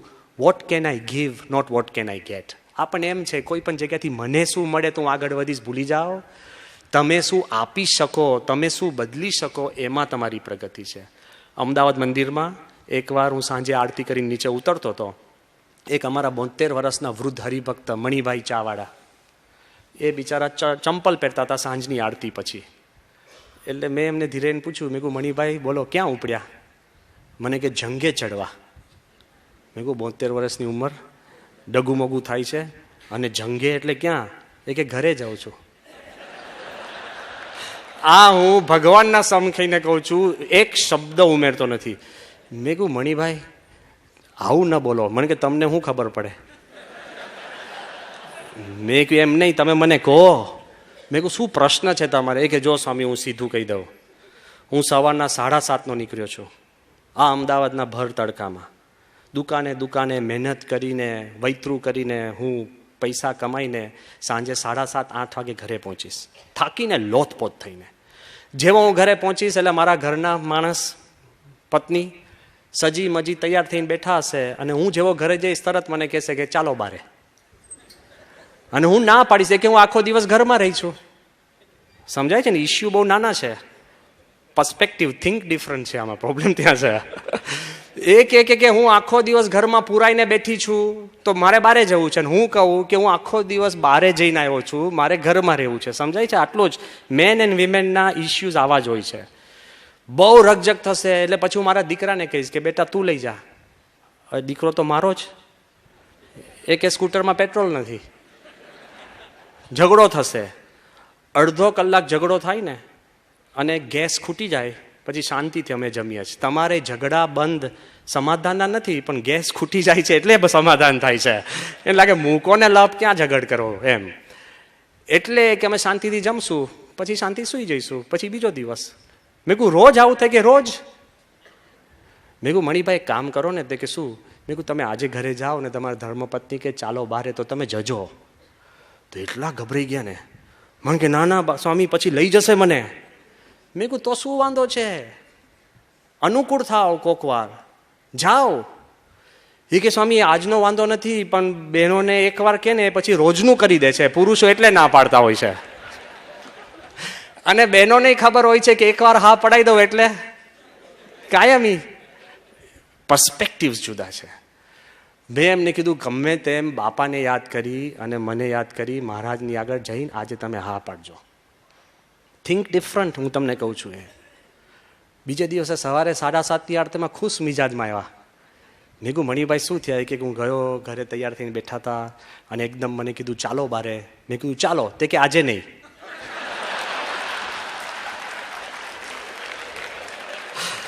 થોડાક તમે બદલાવ તો દુનિયા બદલાવા તૈયાર છે.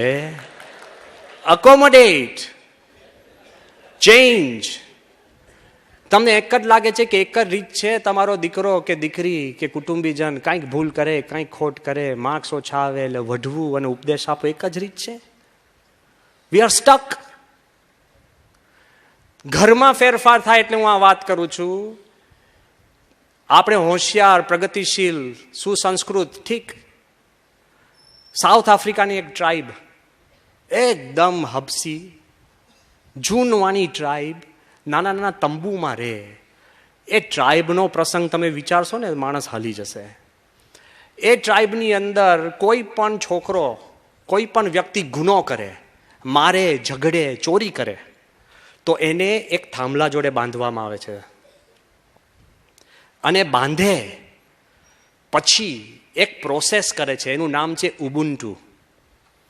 ઉબુન્ટુ પ્રોસેસ એટલે શું? કે એને એક થાંભલા જોડે બાંધે, 2 દિવસ ને 2 રાત એને સૂવા ના દે, અને આખા ગામના દરેક જણ વારા લે અને એ વ્યક્તિને એના ગુણગાન કે તું નાનો હતો ત્યારે આટલો હોશિયાર હતો, પેલો ભણતો હતો ત્યારે આટલો હોશિયાર હતો, તારા જેવો શૂરવીર અમે નથી જોયો, તું નથી રમવા આવતો, અમને નથી ગમતું. 2 દિવસ ને 2 રાત એના ગુણગાનને વખાણ કરે. એ એની સજા, અને પછી છોડી દે. Do you want to change somebody? તો પોઝિટિવિટી વાત કરો. પણ આપણે તો બ્રાન્ડ કરતા પહેલેથી જ આવો તો, પેટમાં તો ત્યારથી જ તારા બાપ દાદા આવા હતા, એટલું બધું. હજુ તો તમારી દીકરી પાણી લઈને આવતી કે જોજો પાડતી નહીં તો પાડે જ. Why are V so negative?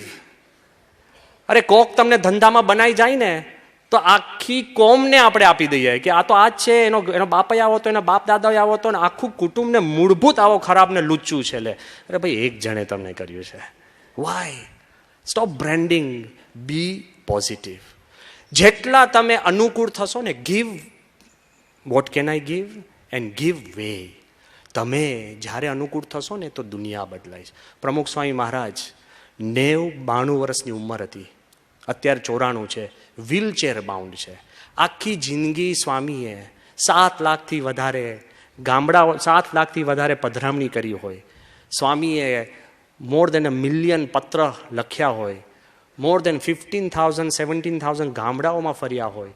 આટલું બધું લોકોના ટાઈમ રહેવા કરવા બધાને અનુકૂળ થાય. જેટલા અહીંયા બેઠા છે ને, જા સાહેબ, ઝાલાવાડિયા સાહેબ, ગજેરા, ગઢવી સાહેબ, એસઆઈ, આ બધા જ નાનભાઈ, બધાને અનુભવ છે કે તમારા ટાઈમે સ્વામી મળતા હોય, પણ અત્યારે વ્હીલચેર બાઉન્ડ છે. આખી દુનિયા એને અનુકૂળ છે. મેં મારી નજર સમક્ષ એક પ્રસંગ જોયો. આફ્રિકાના બધા ટ્રસ્ટીઓ આવ્યા હતા, 30-40. બાપા જોડે મિટિંગ થઈ, હું પણ અમે મિટિંગમાં હતા. છેલ્લે ટ્રસ્ટીઓ ઈચ્છા દર્શાવી કે બાપા અમારે તમારી જોડે એક ફોટો પાડવો છે. વ્હીલચેરમાં હતા સ્વામી. સ્વામીના સેવકે નાનચંદ સ્વામી કીધું કે બધા છે ને બધા બાપાની પાછળ ગોઠવાઈ જાઓ એટલે ફોટો આવે. સ્વામી કે નાનચંદ 40 જણને ઊભા કરવા એના કરતાં આપણી વ્હીલચેર ફેરવી દો ને. જે ગુરુ વ્હીલચેરમાં બેઠા બેઠા એ વ્હીલચેર ફેરવવાની વિચાર કરતા હોય ને, એ જ BAPS સંસ્થા ચલાવી શકે. કોન્સ્ટન્ટ, જેના મનમાં થિંક ડિફરન્ટ. આ તો હું એટલે કહું છું, સાહેબને પણ વાત થાય તો કરજો કે વર્ષો પહેલા મોદી સાહેબે જ મને આ પ્રસંગ કહ્યો હતો કે જ્યારે એ પોતે સામાન્ય RSSના કાર્યકર હતા, 1981ની સાલમાં જ્યારે અમને દીક્ષા અપાતી હતી, ત્યારે મોદી સાહેબ પ્રમુખ સ્વામીના દર્શન કરવા આવ્યા. જો થિંક ડિફરન્ટ હું કહું છું, વિચારજો. જો સ્વામીના દર્શન કરવા આવ્યા, અને તે વખતે અનુપ જલોટા, તે વખતે મોટા ગાયક હતા, સાંજની સભામાં એમનો પ્રોગ્રામ હતો. બાપા ખુરશી ઉપર બેઠા હતા, અનુપ જલોટા ખુરશી ઉપર, અને મોદી સાહેબ પલાંઠી વારી અને 1-2 કાર્યકરો સ્વામીના પગ અગાડી ત્યાં નીચે બેઠા હતા, ઓન ધ રાઈટ. પ્રમુખ સ્વામીનો પગ, તમે પગ ઉપર પગ ચડાવો ને, આમ વાંકો પગ હતો. પ્રમુખ સ્વામી મહારાજ જલોટા સાહેબ જોડે, અનુપ જલોટા જોડે વાત કરતા હતા. ધીરે રહીને મોદીએ સ્વામીની પગની રેખા જોતા હતા, અને પગની રેખા જોતા હશે પ્રમુખ સ્વામી, પણ ધીરે રહીને એમને પોતાનો પગ વાળ્યો. ત્યારે પ્રમુખ સ્વામીએ કહ્યું કે બેઉમાં સેવા જ લખી છે, આખી જિંદગી સેવા જ કરવાની છે. Think different. શું તમારી આભા, પ્રભાવ, ઐશ્વર્ય નહીં? Only Aishwarya is what you can give, how you can સર્વ. જો તમે આપી શકતા હો તો માણસ પોતે પોતાની જાતને બદલી શકે છે. અને હકીકતની અંદર જ્યારે તમે બદલી શકો, ત્યારે જ મારે જે મુદ્દા 2 લેવા છે એ તમને વાત કરું કે પહેલું તમે બીજાને સ્પેસ આપશો ને, આપમેળે આગળ વધશો. આ દ્રષ્ટાંત હું તમને કહું છું, એ કોઈ જગ્યાએ વાંચેલું શાસ્ત્રોક્ત નથી, પણ એક ઓબ્ઝર્વડ છે અને એક મારો વિચાર છે. કદાચ તમને ગમે તો ઠીક, પણ think about it. Give way એટલે હું શું કહું છું, બીજાને અનુકૂળ થાવ એટલું શું? તમે કાલુપુર રેલવે સ્ટેશન, એનો તમે એરિયલ વ્યૂ લો, કાલુપુર રેલવે સ્ટેશનનો એરિયલ વ્યૂ, બરાબર? એમાં કેવું હોય છે, હજારો માણસો આમ જતા હોય અને હજારો માણસ પ્લેટફોર્મ આમ જતા હોય, બરાબર? ટ્રેન આવે ત્યારે સેંકડો આમ આવે અને સેંકડો ચઢે. આ ખાલી 1 ઘડી કલાક માટે નથી, 24 કલાક આવું ચાલે છે. હવે મારે તમને પ્રશ્ન પૂછો, છે હજારોમાં કોઈ એકબીજાને ઓળખે છે? કોઈ એકબીજાનું નામ પૂછવા પણ સમય કાઢે છે? કોઈ એકબીજાને પૂછે છે કે ભાઈ તારે ક્યાં જવું છે? મારે એ કહેવું છે, કેમ કોઈ અથડાતું નથી? હજારો, સેંકડો ક્લોકવર્કની જેમ કોઈ પૂછતું નથી, સાંભળતું નથી, કોઈને એકબીજાની પડી નથી, તોય અથડાતા નથી. ખબર છે કેમ? કે આપણે છે ને, વી ગીવ વે. તમે કાલુપુર રેલવે સ્ટેશનમાં ચાલતા હોય, તમારે જવું છે બીજા પ્લેટફોર્મ પર, પણ સામેથી કુલી આવતો હોય ને તો આપણે જાતે ખસી જઈએ છીએ. જેવી ટ્રેન આવે ને તો આપણે 2 ફૂટ આમ જઈએ.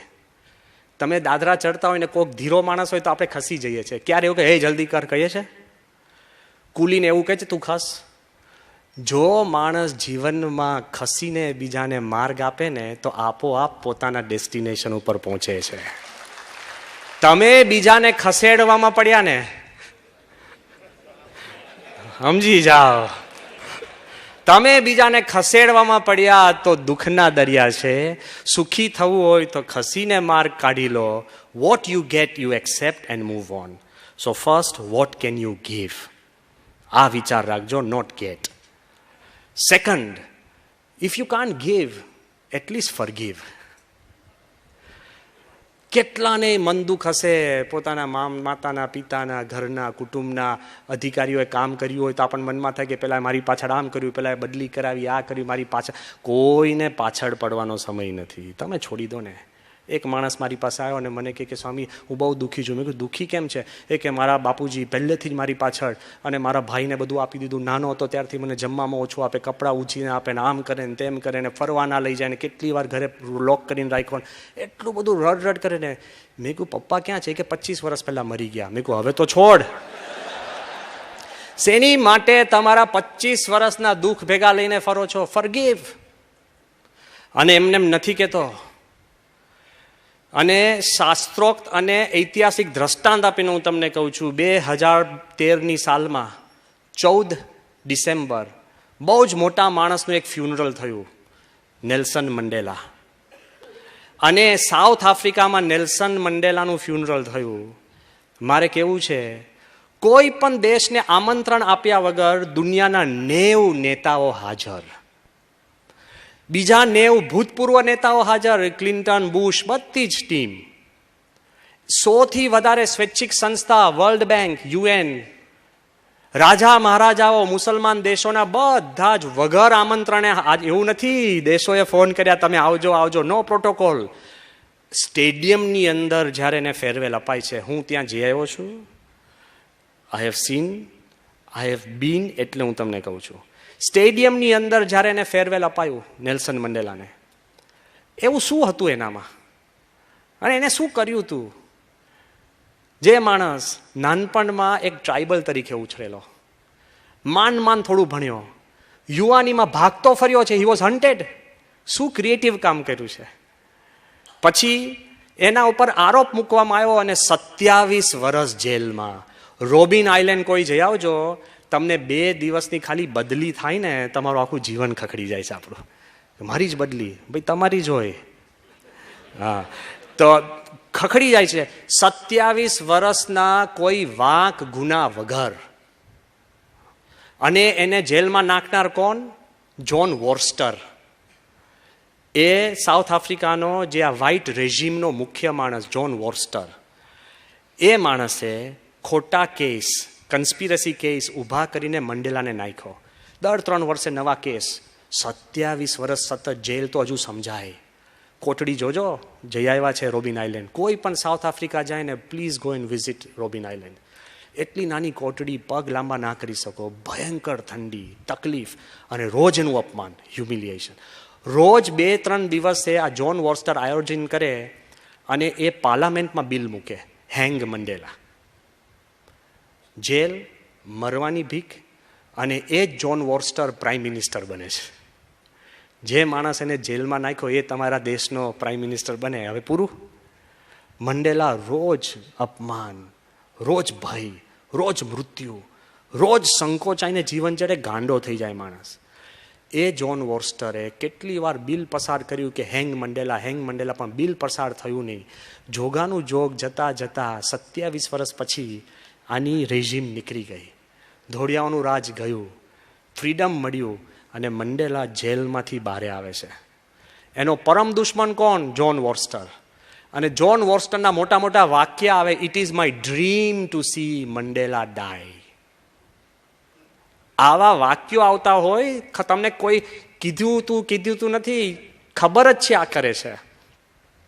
પહેલો દુનિયાના તમામ છાપાવાળાનો પહેલો પ્રશ્ન પૂછ્યો રોબિન આઇલેન્ડ ઉપર જ, જેલમાંથી બહાર આવે છે, mister Mandela, what do you think of John Vorster? Mandela શું કહે છે ખબર છે? He is a decent main.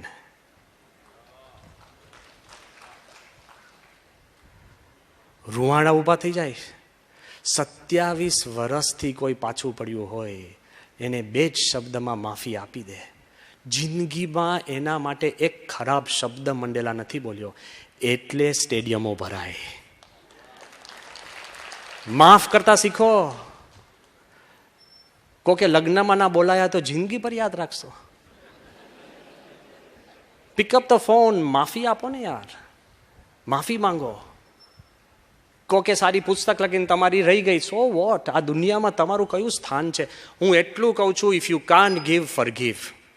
તમને સામે હળહળ તો અન્યાય કર્યો છે, એને પણ માફી આપવામાં તમારી પાસે તાકાત હોવી જોઈએ.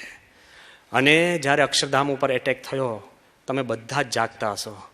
આઈ was there whole night with police. આટલા બોમ્બ્સ, આટલું બ્લડ, જે અક્ષરધામમાં પાનની પિચકારી ન હોય ત્યાં લોહી, નિર્દોષ માણસો મરી ગયા. અમને યાદ છે આખી રાત ગભરાતા હતા બધા અમે, કે 2 હશે, 4 હશે, 6 હશે, કેટલા ટેરરિસ્ટ, શું. ઇટ વોઝ એકદમ એવરીબડી વોઝ અવેક. મને યાદ છે કે એટલું બધું દુઃખ હતું. સ્વામીએ આવીને જે ધામમાં ગયા એને આશ્વાસન, પ્રાર્થના, એ લોકોને મદદ, બીમાર હતા, ઈજાગ્રસ્ત એને મદદ, જવાનોને મદદ, બધા જોડે મદદ કરી. અમારા એક સંત પણ મરી ગયા. 6 મહિના સુધી મને એનો અવાજ સંભળાયો છે, કારણ કે એ મને બોલાવા બહાર આવ્યા હતા અને એને ગોળી વાગીશ. આઈ વોઝ ધેર. એ મને કહેવા આવ્યા કે તમે અંદર આવી જાઓ, અને હી ડાઈડ. સો આઈ બિલીવ કે એનું પેઇન શું છે. આટલું બધું હતું. સ્વામીએ કોઈ વ્યક્તિ, કોઈ કમ્યુનિટી, કોઈના ઉપર દોષારોપણ કર્યા વગર સ્વામીએ એવી પ્રાર્થના કરી કે કોઈને આવો વિચાર કોઈના ઉપર ક્યારેય ન આવે. એ પ્રાર્થના. Not only forgive but move ahead. 5 દિવસમાં અક્ષરધામ પાછું ખોલ્યું. એ કેમ? શ્રદ્ધાનો સવાલ છે. અને તમને એટલું જ કહું છું કે સ્વામીની સમજણ કેવી.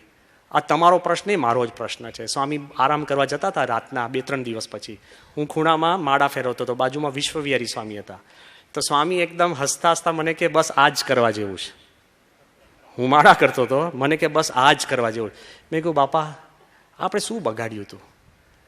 આપણે કોનું બગાડ્યું છે? કોના માટે કંઈક બોલ્યા છે કે આપણને છેક સાઉદીથી શોધીને આપણા પર એટેક કરવા આવે? મેં કીધું why? I ask this question. Swami શું કે ખબર છે? સ્વામી કે આ લોક દુઃખરૂપ છે. હવે સાંભળજો.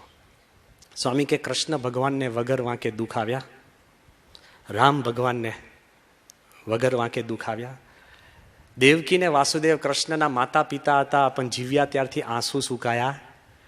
સ્વામી કે શ્રીજી મહારાજ ભગવાન સ્વામિનારાયણને પણ વગર વાંકે દુઃખ આવ્યા છે. એ દરમિયાન સ્વામી ખાટલા પર બેઠા હતા અને સ્વામીના સેવક કૃષ્ણ વલ્લભ સ્વામીએ સ્વામીને કીધું જરા ખસો. સ્વામી કે મેં એનું બગાડ્યું છે? તોય સ્વામી કે આપણે ખસવું. મારે તમને એટલું કહેવું છે, સ્વામીએ મને સમજાવ્યું પછી બોલ્યા. સ્વામી કે જીવનમાં જ્યારે સુખરૂપ પ્રસંગ થાય છે ત્યારે આપણે આનંદથી સ્વીકારીએ છીએ, એમ દુઃખ પણ સ્વીકારતા થઈશું ત્યારે દુઃખ દુઃખ નથી અને સુખ સુખ નથી. તો જ આ એટેક પછી દિલ્હીમાં બીજું અક્ષરધામ બને. અને તમને આનંદની વાત એ કરું છું કે હવે અમેરિકામાં પણ 170 એકરમાં નવું અક્ષરધામ આકાર લઈ રહ્યું છે. માણસ મૂંઝાઈ જાય જો પોઝિટિવ ન હોય તો, પણ જો વ્યક્તિ પોઝિટિવ હોય અને he has the power to forgive તો આગળ વધે છે. અને last, first give, second forgive, અને લાસ્ટ બિલીવ. તમે તમારામાં નહીં માનો તો કોણ બાજુવાળો માનવાનો છે? તમે તમારા દીકરા દીકરી કે કુટુંબમાં નહીં માનો તો કોણ પાડોશી માનવાનો છે? Believe in your self. ગમે તેટલી નબળી વસ્તુ હોય, believe in your family, believe in God. જે પરિસ્થિતિ સર્જાય છે એમાં તમારે સક્ષમ રીતે જુદું વિચારીને આગળ વધવું હોય તો believe in your self, in your family and in God. Believe એટલે ઘણીવાર આપણને કાંઈક દુઃખ આવે ને, કાંઈક પોતાની ધાર્ય પ્રમાણ ના થાય ને, એકવાર નપાસ થાય ને, બહુ દુઃખી થઈ જાય માણસ, એને અંત આવી જાય છે. સંતો હોય ને એને અપમાન થાય ને, જો એ કહું છું, એમને એમ લાગે હવે ભાઈ માન અપમાન છોડીને નીકળ્યા છે. એ તો શણગાર છે. પોતે પોતાની સ્થિતિમાં, પોતાના વિચારમાં, પોતાના કુટુંબમાં, પોતાના ઈષ્ટદેવ જેમાં તમે માનતો એમાં શ્રદ્ધા રાખજો. હું આ દ્રષ્ટાંત આપું છું, કોઈ સંતનું નથી, પણ ઇટ્સ વેરી સ્ટ્રોંગ દ્રષ્ટાંત. કદાચ તમે નામ સાંભળ્યું હશે, આર્થર એશ, બહુ મોટો ટેનિસ પ્લેયર, પ્રથમ black tennis player, cardio tennis player, કે જે વિમ્બલ્ડન જીત્યો 1975માં. જ્યારે વિમ્બલ્ડન જીત્યા ને ત્યારે હું નાનો બાળક હતો અને મેં ટીવીમાં આખું દ્રશ્ય જોયું છે એટલે હું તમને કહું છું. કોઈ માની શકતું નહોતું કે કોઈ પણ રંગ મીન્સ કાળો માણસ વિમ્બલ્ડન જીતી શકે, ગ્રાસ કોર્ટ, સ્પીડ, બધું જ. આ પોતે વિમ્બલ્ડન જીત્યો, બહુ ફેમસ થયો, ચારે બાજુ એની નામના ના અંતે, અને માણસ સ્વભાવે સારો. 1982 સાલમાં એને એઇડ્સ નીકળ્યો. એઇડ્સ એનો વાંક નહોતો. હોસ્પિટલમાં બ્લડ ટ્રાન્સફ્યુઝન કર્યું, એમાં એઇડ્સ લાગી ગયો અને બહુ જ બધા દુઃખી થઈ ગયા. એક એના ચાહકે એને પત્ર લખ્યો, Arthur, you are the greatest person I know. Why did God choose you for this miserable disease? તું મોટામાં મોટો અને સારામાં સારો માણસ છે, ભગવાને તને કેમ પસંદ કર્યો આ રોગ માટે? મને દુઃખ છે. બીજા લોકો આશ્વાસન આપે છે. એ શું લખે છે શબ્દ સહ સાંભળજો. એને કાગળ લખ્યો છે, બધા માટે આ કામ લાગે એવું છે. આ વિચાર શું લખે છે કે 50 million children start playing tennis. આ દુનિયામાં 50 મિલિયન ટેનિસ શરૂ કરે છે. 5 મિલિયન લર્ન, 5 મિલિયન શીખે છે tennis. 500,000 learn how to play it professionally. આપણે પોઈન્ટ્સ રમીએ, અડધી ગેમ છોડી દઈએ એવું નહીં, પ્રોફેશનલ રમે. એમાંથી 50,000 come to circuit, 50,000 tennis player કોઈક પ્રોફેશનલ ગેમ રમે. એમાંથી 50 રીચ વિમ્બલ્ડન, 50 જ વિમ્બલ્ડન સુધી પહોંચે છે. એમાંથી 2 સેમીફાઇનલ અને ફાઇનલમાં.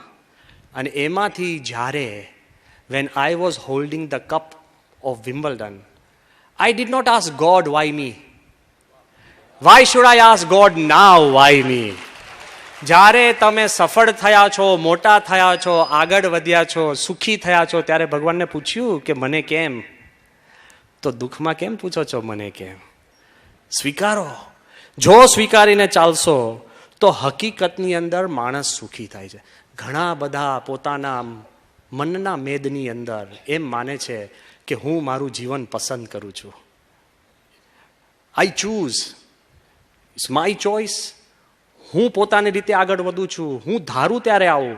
બધાના મનમાં એવું થઈ જાય છે. મારે તમને એટલું જ પૂછવું છે, આ જીવનમાં તમને જે સુખી અને દુઃખી કરે છે ને, એ કસ્સા ઉપર તમે ચૂઝ નથી કરી શક્યા. લો, તમારી બર્થડે તમે ચૂઝ કરી હતી?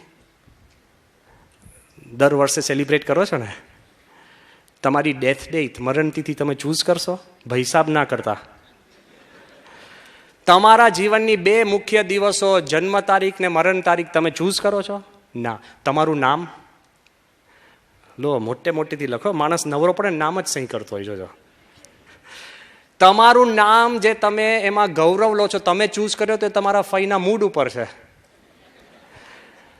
તમારી જે અંગત વસ્તુ તમે શું ચૂઝ કરી? નામ નહીં. ચાલો, તમારા મા બાપ તમે ચૂઝ કર્યા છે? અને મા બાપ ભલે તમને કે અમે તને બેટા લાવ્યા, પણ તમને ચોઈસ કરીને લાવ્યા છે કે મારે આવો જ જોઈએ છે? Parents didn't choose you, you didn't choose your parents. તમારું નામ, બર્થડે, જે તમારી નજીકની વાત છે. તમારા ભાઈ બહેન તમે ચૂઝ કરો છો? તમે પહેલા જન્મી ગયા કે હવે મને પૂછ્યા વગર ચોઈસલેસ. તમારા ભાઈ બહેન તમારા ચોઈસના નથી. હજુ સાંભળજો, તમારું ફેસ, રોજ ઉઠીને આપણે મિરરમાં જોઈએ છે, તમને સુખ દુઃખ પમાડે, તમે ચૂઝ કરો છો? નાક જાડું થાય તો રોકી શકો છો? વાળ ખરી જાય તો રોકી શકો છો? તમારી કલર ઓફ સ્કિન, બહુધા ભારતીયો પોતાના ચામડીના રંગથી સેટિસ્ફાઈડ નથી લે, પણ ચોઈસ તમારો છે. ચામડીનો રંગ નહીં. ચાલો, ડોક્ટર હોય ને, જે એમ કે અમે રોગ દૂર કરીએ છીએ, એને રોગ થાય, એ ચૂઝ કરે છે કે હું ડોક્ટર છું, મને હૃદયનો ન થવો જોઈએ. Doctors can't choose disease. અરે ભાઈ, તમે એમ કહેશો કે સ્વામી હું મારી વાઈફ ચૂઝ કરીને લાવ્યો છું, પણ એના સંબંધીઓ તો પેકેજ ડીલ છે. જે સુખ દુઃખ છે, કારણ કે એના સંબંધીઓ ઓવરનાઇટ તમારા સંબંધીઓ થઈ ગયા. તમને એમ કહું છું, આ દુનિયાના તમારા જે સુખ દુઃખ બધા છે, તમે કોઈ ચૂઝ કરી નથી શકતા. સ્વીકારી લો છો તો તમારા જીવનમાં બનતી ઘટનાઓ પણ સ્વીકારી લો. જો તમે સ્વીકારતા શીખશો તો ભગવાનની દયાથી આપણે આગળ નીકળી જઈશું. છેલ્લે વાત અંતમાં એટલી જ કરવાની કે if you choose two accept, ભગવાનની ઈચ્છા માનીને, ભગવાનમાં શ્રદ્ધા રાખીને તમે કરશો તો કોઈ પણ વિચાર તમને પાછો પાડી નહીં શકે. 2-3 વાત છે. આજે જ સભા પતે ને, મારી એક વિનંતી છે, તમારે કોકની માફી માંગવાની હોય ને, હું બધા સામે જોઉં છું, પ્લીઝ પિકઅપ અ ફોન. જા સાહેબ, વડીલ છો, મારે કહેવાય નહીં, કોક તો હોય, મારે હોય. Pickup the phone and say મને માફ કરજો. You see the change. હું ખાલી 2 જ નિયમ આપું છું કે રોજ રાતે સૂતા પહેલા, એસાઈ ઘણા જૂના પ્રસંગ હશે ને તમને લાગે કે મારે આંજોર તો બોલવું જ નથી, પેલો આવો છે, પિકઅપ ધ ફોન. મેં જોયું છે ઘણા લોકો 20-20 વર્ષ પછીના પિતા જોડે ફરી વાત કરે છે. It brings a change. શું લઈને આવ્યા છે ને શું જવાનું છે. નેલ્સન મંડેલા 27 વર્ષનું ભૂલી જતો હોય તો તમને એવું શું દુઃખ છે? Pick up the phone. રોજ રાતે સૂતા પહેલા 1 મિનિટ કાઢજો, 1 ફોન કોલ, કે આજે બસમાં આપણે ભેગા હતા અને તમે ઊભા થવા ગયા પણ મેં તમને જગ્યા ના આપી તો મને માફ કરજો. ફિનિશ્ડ. નબળા નથી બનતા, મજબૂત બનશો. અને રોજ સવારે એક simple phone call to thank somebody, જેને તમારા જીવનમાં થોડીક ડિફરન્સ હોય, જેને તમારી વ્હીલચેર પણ ફેરવી હોય ને, અને તમને યાદ, ઘણી બધી યાદ, એમાંથી એક જ જણ, હું રોજ 50 ને નથી કહેતો, એની 1 પર્સન યુ થિંક, થેન્ક હિમ. જીવન તમારું રોજ થેન્ક યુથી શરૂ થાય અને રાતના ફગીવ મીથી સુવા જાય તો ભગવાન તમારા જીવનમાં હાજર રહેશે ને રહેશે. Change your attitude. આવું સ્પિરિચ્યુઅલ આઉટલુક આપણને પ્રાપ્ત થાય, યુ કેન ચેન્જ. જો વિચારથી દુનિયા બદલાય છે, જો વિચારથી સુખ દુઃખ બદલાય છે, જો વિચારથી પ્રકૃતિ બદલાય છે, જો વિચારથી તમારો દિવસ બદલાતો હોય તો યુ કેન ચેન્જ ઇટ. અને જો સાચો વિચાર હોય ને તો આ કલ્ચરલ ફોરમમાં છેલ્લું દ્રષ્ટાંત મૂકીને હું જઉં છું, જો સાચો વિચાર હોય તો રાજા પણ રંક બને છે ને રંક પણ રાજા બને છે. આ બહુ જ બુદ્ધિશાળી એક દ્રષ્ટાંત છે કે જ્યારે સિકંદર ઓલમોસ્ટ એ 3rd સેન્ચુરી BC અંદર લડતો ભારત તરફ આવ્યો અને સિકંદરની તો બધાને વાત ખબર છે કે 19 વર્ષે એ પોતે રાજા બન્યો, 21 વર્ષે મેસેડોનિયાનો રાજા બન્યો, 23 વર્ષે પર્શિયા એના કાબુમાં હતી. આવા આપણા પરા નહીં કે પાલડી કે પછી કે હું હવે ઇલેક્શન સેટેલાઇટથી જીત્યો વસ્ત્રાપુર કે સરખેજ, એવા પરાની વાત નથી કરતો. પર્શિયા 23 વર્ષે, 25 વર્ષે ઇજિપ્ત, એલેક્ઝાન્ડ્રિયા એના પગ નીચે. શું માણસ હતો, સામાન્ય નહોતો. 28 વર્ષ સુધીમાં એ તો છેક પોરસ સુધી પહોંચી ગયો. 2 વર્ષ ઇન્ડિયામાં યુદ્ધ અને લડાઈને તક્ષશિલા વિસ્તારમાં રહ્યો. તે વખતે કોક એના સૈન્યએ કીધું કે અહીંયા આગળ લગભગ 5-10 નાગા બાવાઓ છે, ભારતના નાગા બાવાઓ અને સિકંદર સમ્રાટ. આ વાત તમને ઘણી જગ્યાએ જુદી જુદી રીતે આલખાઈ હશે, પણ હું ઓરિજિનલ લેટિન, ઓરિજિનલ ગ્રીક, એના જૂના મેન્યુસ્ક્રિપ્ટ્સમાંથી જેને ભેગા કરીને એક અભ્યાસ કર્યો છે એની વાત હું કહું છું. એબ્સોલ્યુટ ઓથેન્ટિક છે આ. એમાં સિકંદરને ખબર પડે છે કે ત્યાં 10 નાગા બાવાઓ બધા છે, જે જીતેલો આવેલો માણસ. એ સિકંદર નાગા બાવાઓને ભેગા કરે છે અને કહે છે તમારો ગુરુ લાવો. તો ગુરુ આવે છે, એને કહે છે કે હું પ્રશ્ન પૂછીશ તને, નેક રીડલ, સિકંદરના ફેમસ નેક રીડલ. જો તમને સાચો પડે જવાબ તો બચો, ન પડે તો માથું જાય. સિકંદરની આ રીત જ હતી. તો એને પ્રશ્ન પૂછે છે પહેલો, હવે સાંભળજો. હું ઇંગ્લિશમાં એટલે કહું છું, પૂછ્યું હશે એની ભાષામાં, ટ્રાન્સલેટ થઈને ઇંગ્લિશમાં આવ્યું છે મારી પાસે. સિકંદર એને પ્રશ્ન પૂછે છે, which is more numerous, the living or dead? આ દુનિયામાં સંખ્યા કોની વધારે છે, મરેલાની કે જીવતાની? પૂછતો નથી, તમે વિચારજો. બહુધા આપણે શું કહીએ, કેટલા ગયા છે? મરેલા કેટલા છે? અબજોનો અબજો મરી ગયા છે. જીવતા? તો આ સાધુ શું કે છે? લિવિંગ, જીવતા. કેમ? For the dead no longer exist, they cannot be counted. મરેલા જીવતા નથી એટલે એને ગણાય નહીં, એટલે જીવતાની સંખ્યા વધારે છે. વિચારજો. જો બીજો પ્રશ્ન, which is larger, the C or the land?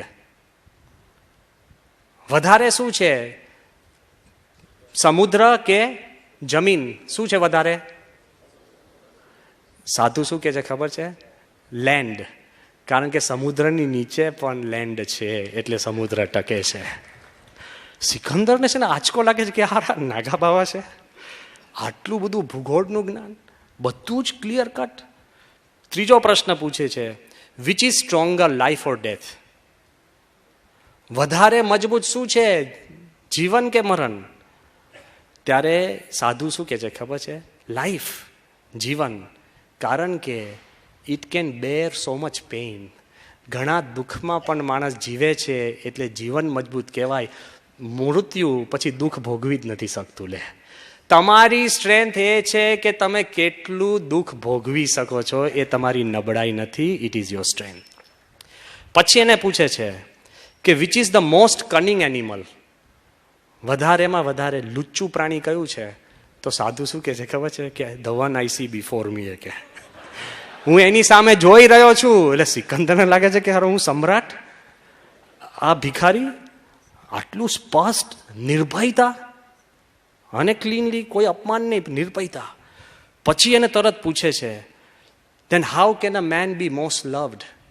માણસ છે ને સમ્રાટ થયા પછી પણ ચાહના તો એને જોઈતી જ હોય છે. તમે રાજા મહારાજા થાવ પણ કોઈ ચાહે નહીં, શું કામનું? લવ. એ કે how can a man be most loved? તો આ શું કે છે ખબર છે? By being the most powerful and the least fearful. વધુમાં વધુ શક્તિશાળી બન, પણ બીજાને ઓછામાં ઓછા ભય પેદા કર. જેમ મોટો થાય ને એમ ભય પેદા કરે. એ કે નહીં. પછી એને કહે છે સિકંદર, વિચ કેમ ફર્સ્ટ, ડે ઓર નાઇટ? દુનિયામાં પહેલું શું આવ્યું, દિવસ આવી કે રાત? તો આ જવાબ શું આપે છે ખબર છે? Night bye half a day. તો સિકંદર કહે છે કે આ કઈ જવાબ હોય? તો પેલો કે આ કોઈ પ્રશ્ન હોય? જોજો, તર્ક, ભૂગોળ, આધ્યાત્મ, ઇતિહાસ, એક એક પ્રશ્ન ફરતા ફરતા આવે છે. અને પછી સિકંદરની અંતરની ઈચ્છા કે છે, how can a man become God? જૂના બધા જ ગ્રીક રાજાઓને ભગવાન થવાની ઈચ્છા હતી. How can a man become God? આ જવાબ સાંભળજો. By doing that which no man can do. કે એવી તું એક ક્રિયા કર કે કોઈ મનુષ્ય કરી ન શકે. તે કે છે કઈ? એ કે બીકમ ગોડ. શક્ય જ નથી. મારે એ કહેવું છે કે ભગવાન જે ભૂમિકા સુધી આપણે પહોંચી શકવાના નથી, એના આધારે, એનું માન્ય રાખી, believe. First give your time to your family and people, give space. Second, forgive. દુનિયામાં જેને જે કર્યું હોય, મંડેલા જેટલું તો નથી વીત્યું ને, તો ઊભા થઈને ફોરગીવ કરો. એમાં ક્યાં એ દુઃખી છે, તમે સુખી થશો.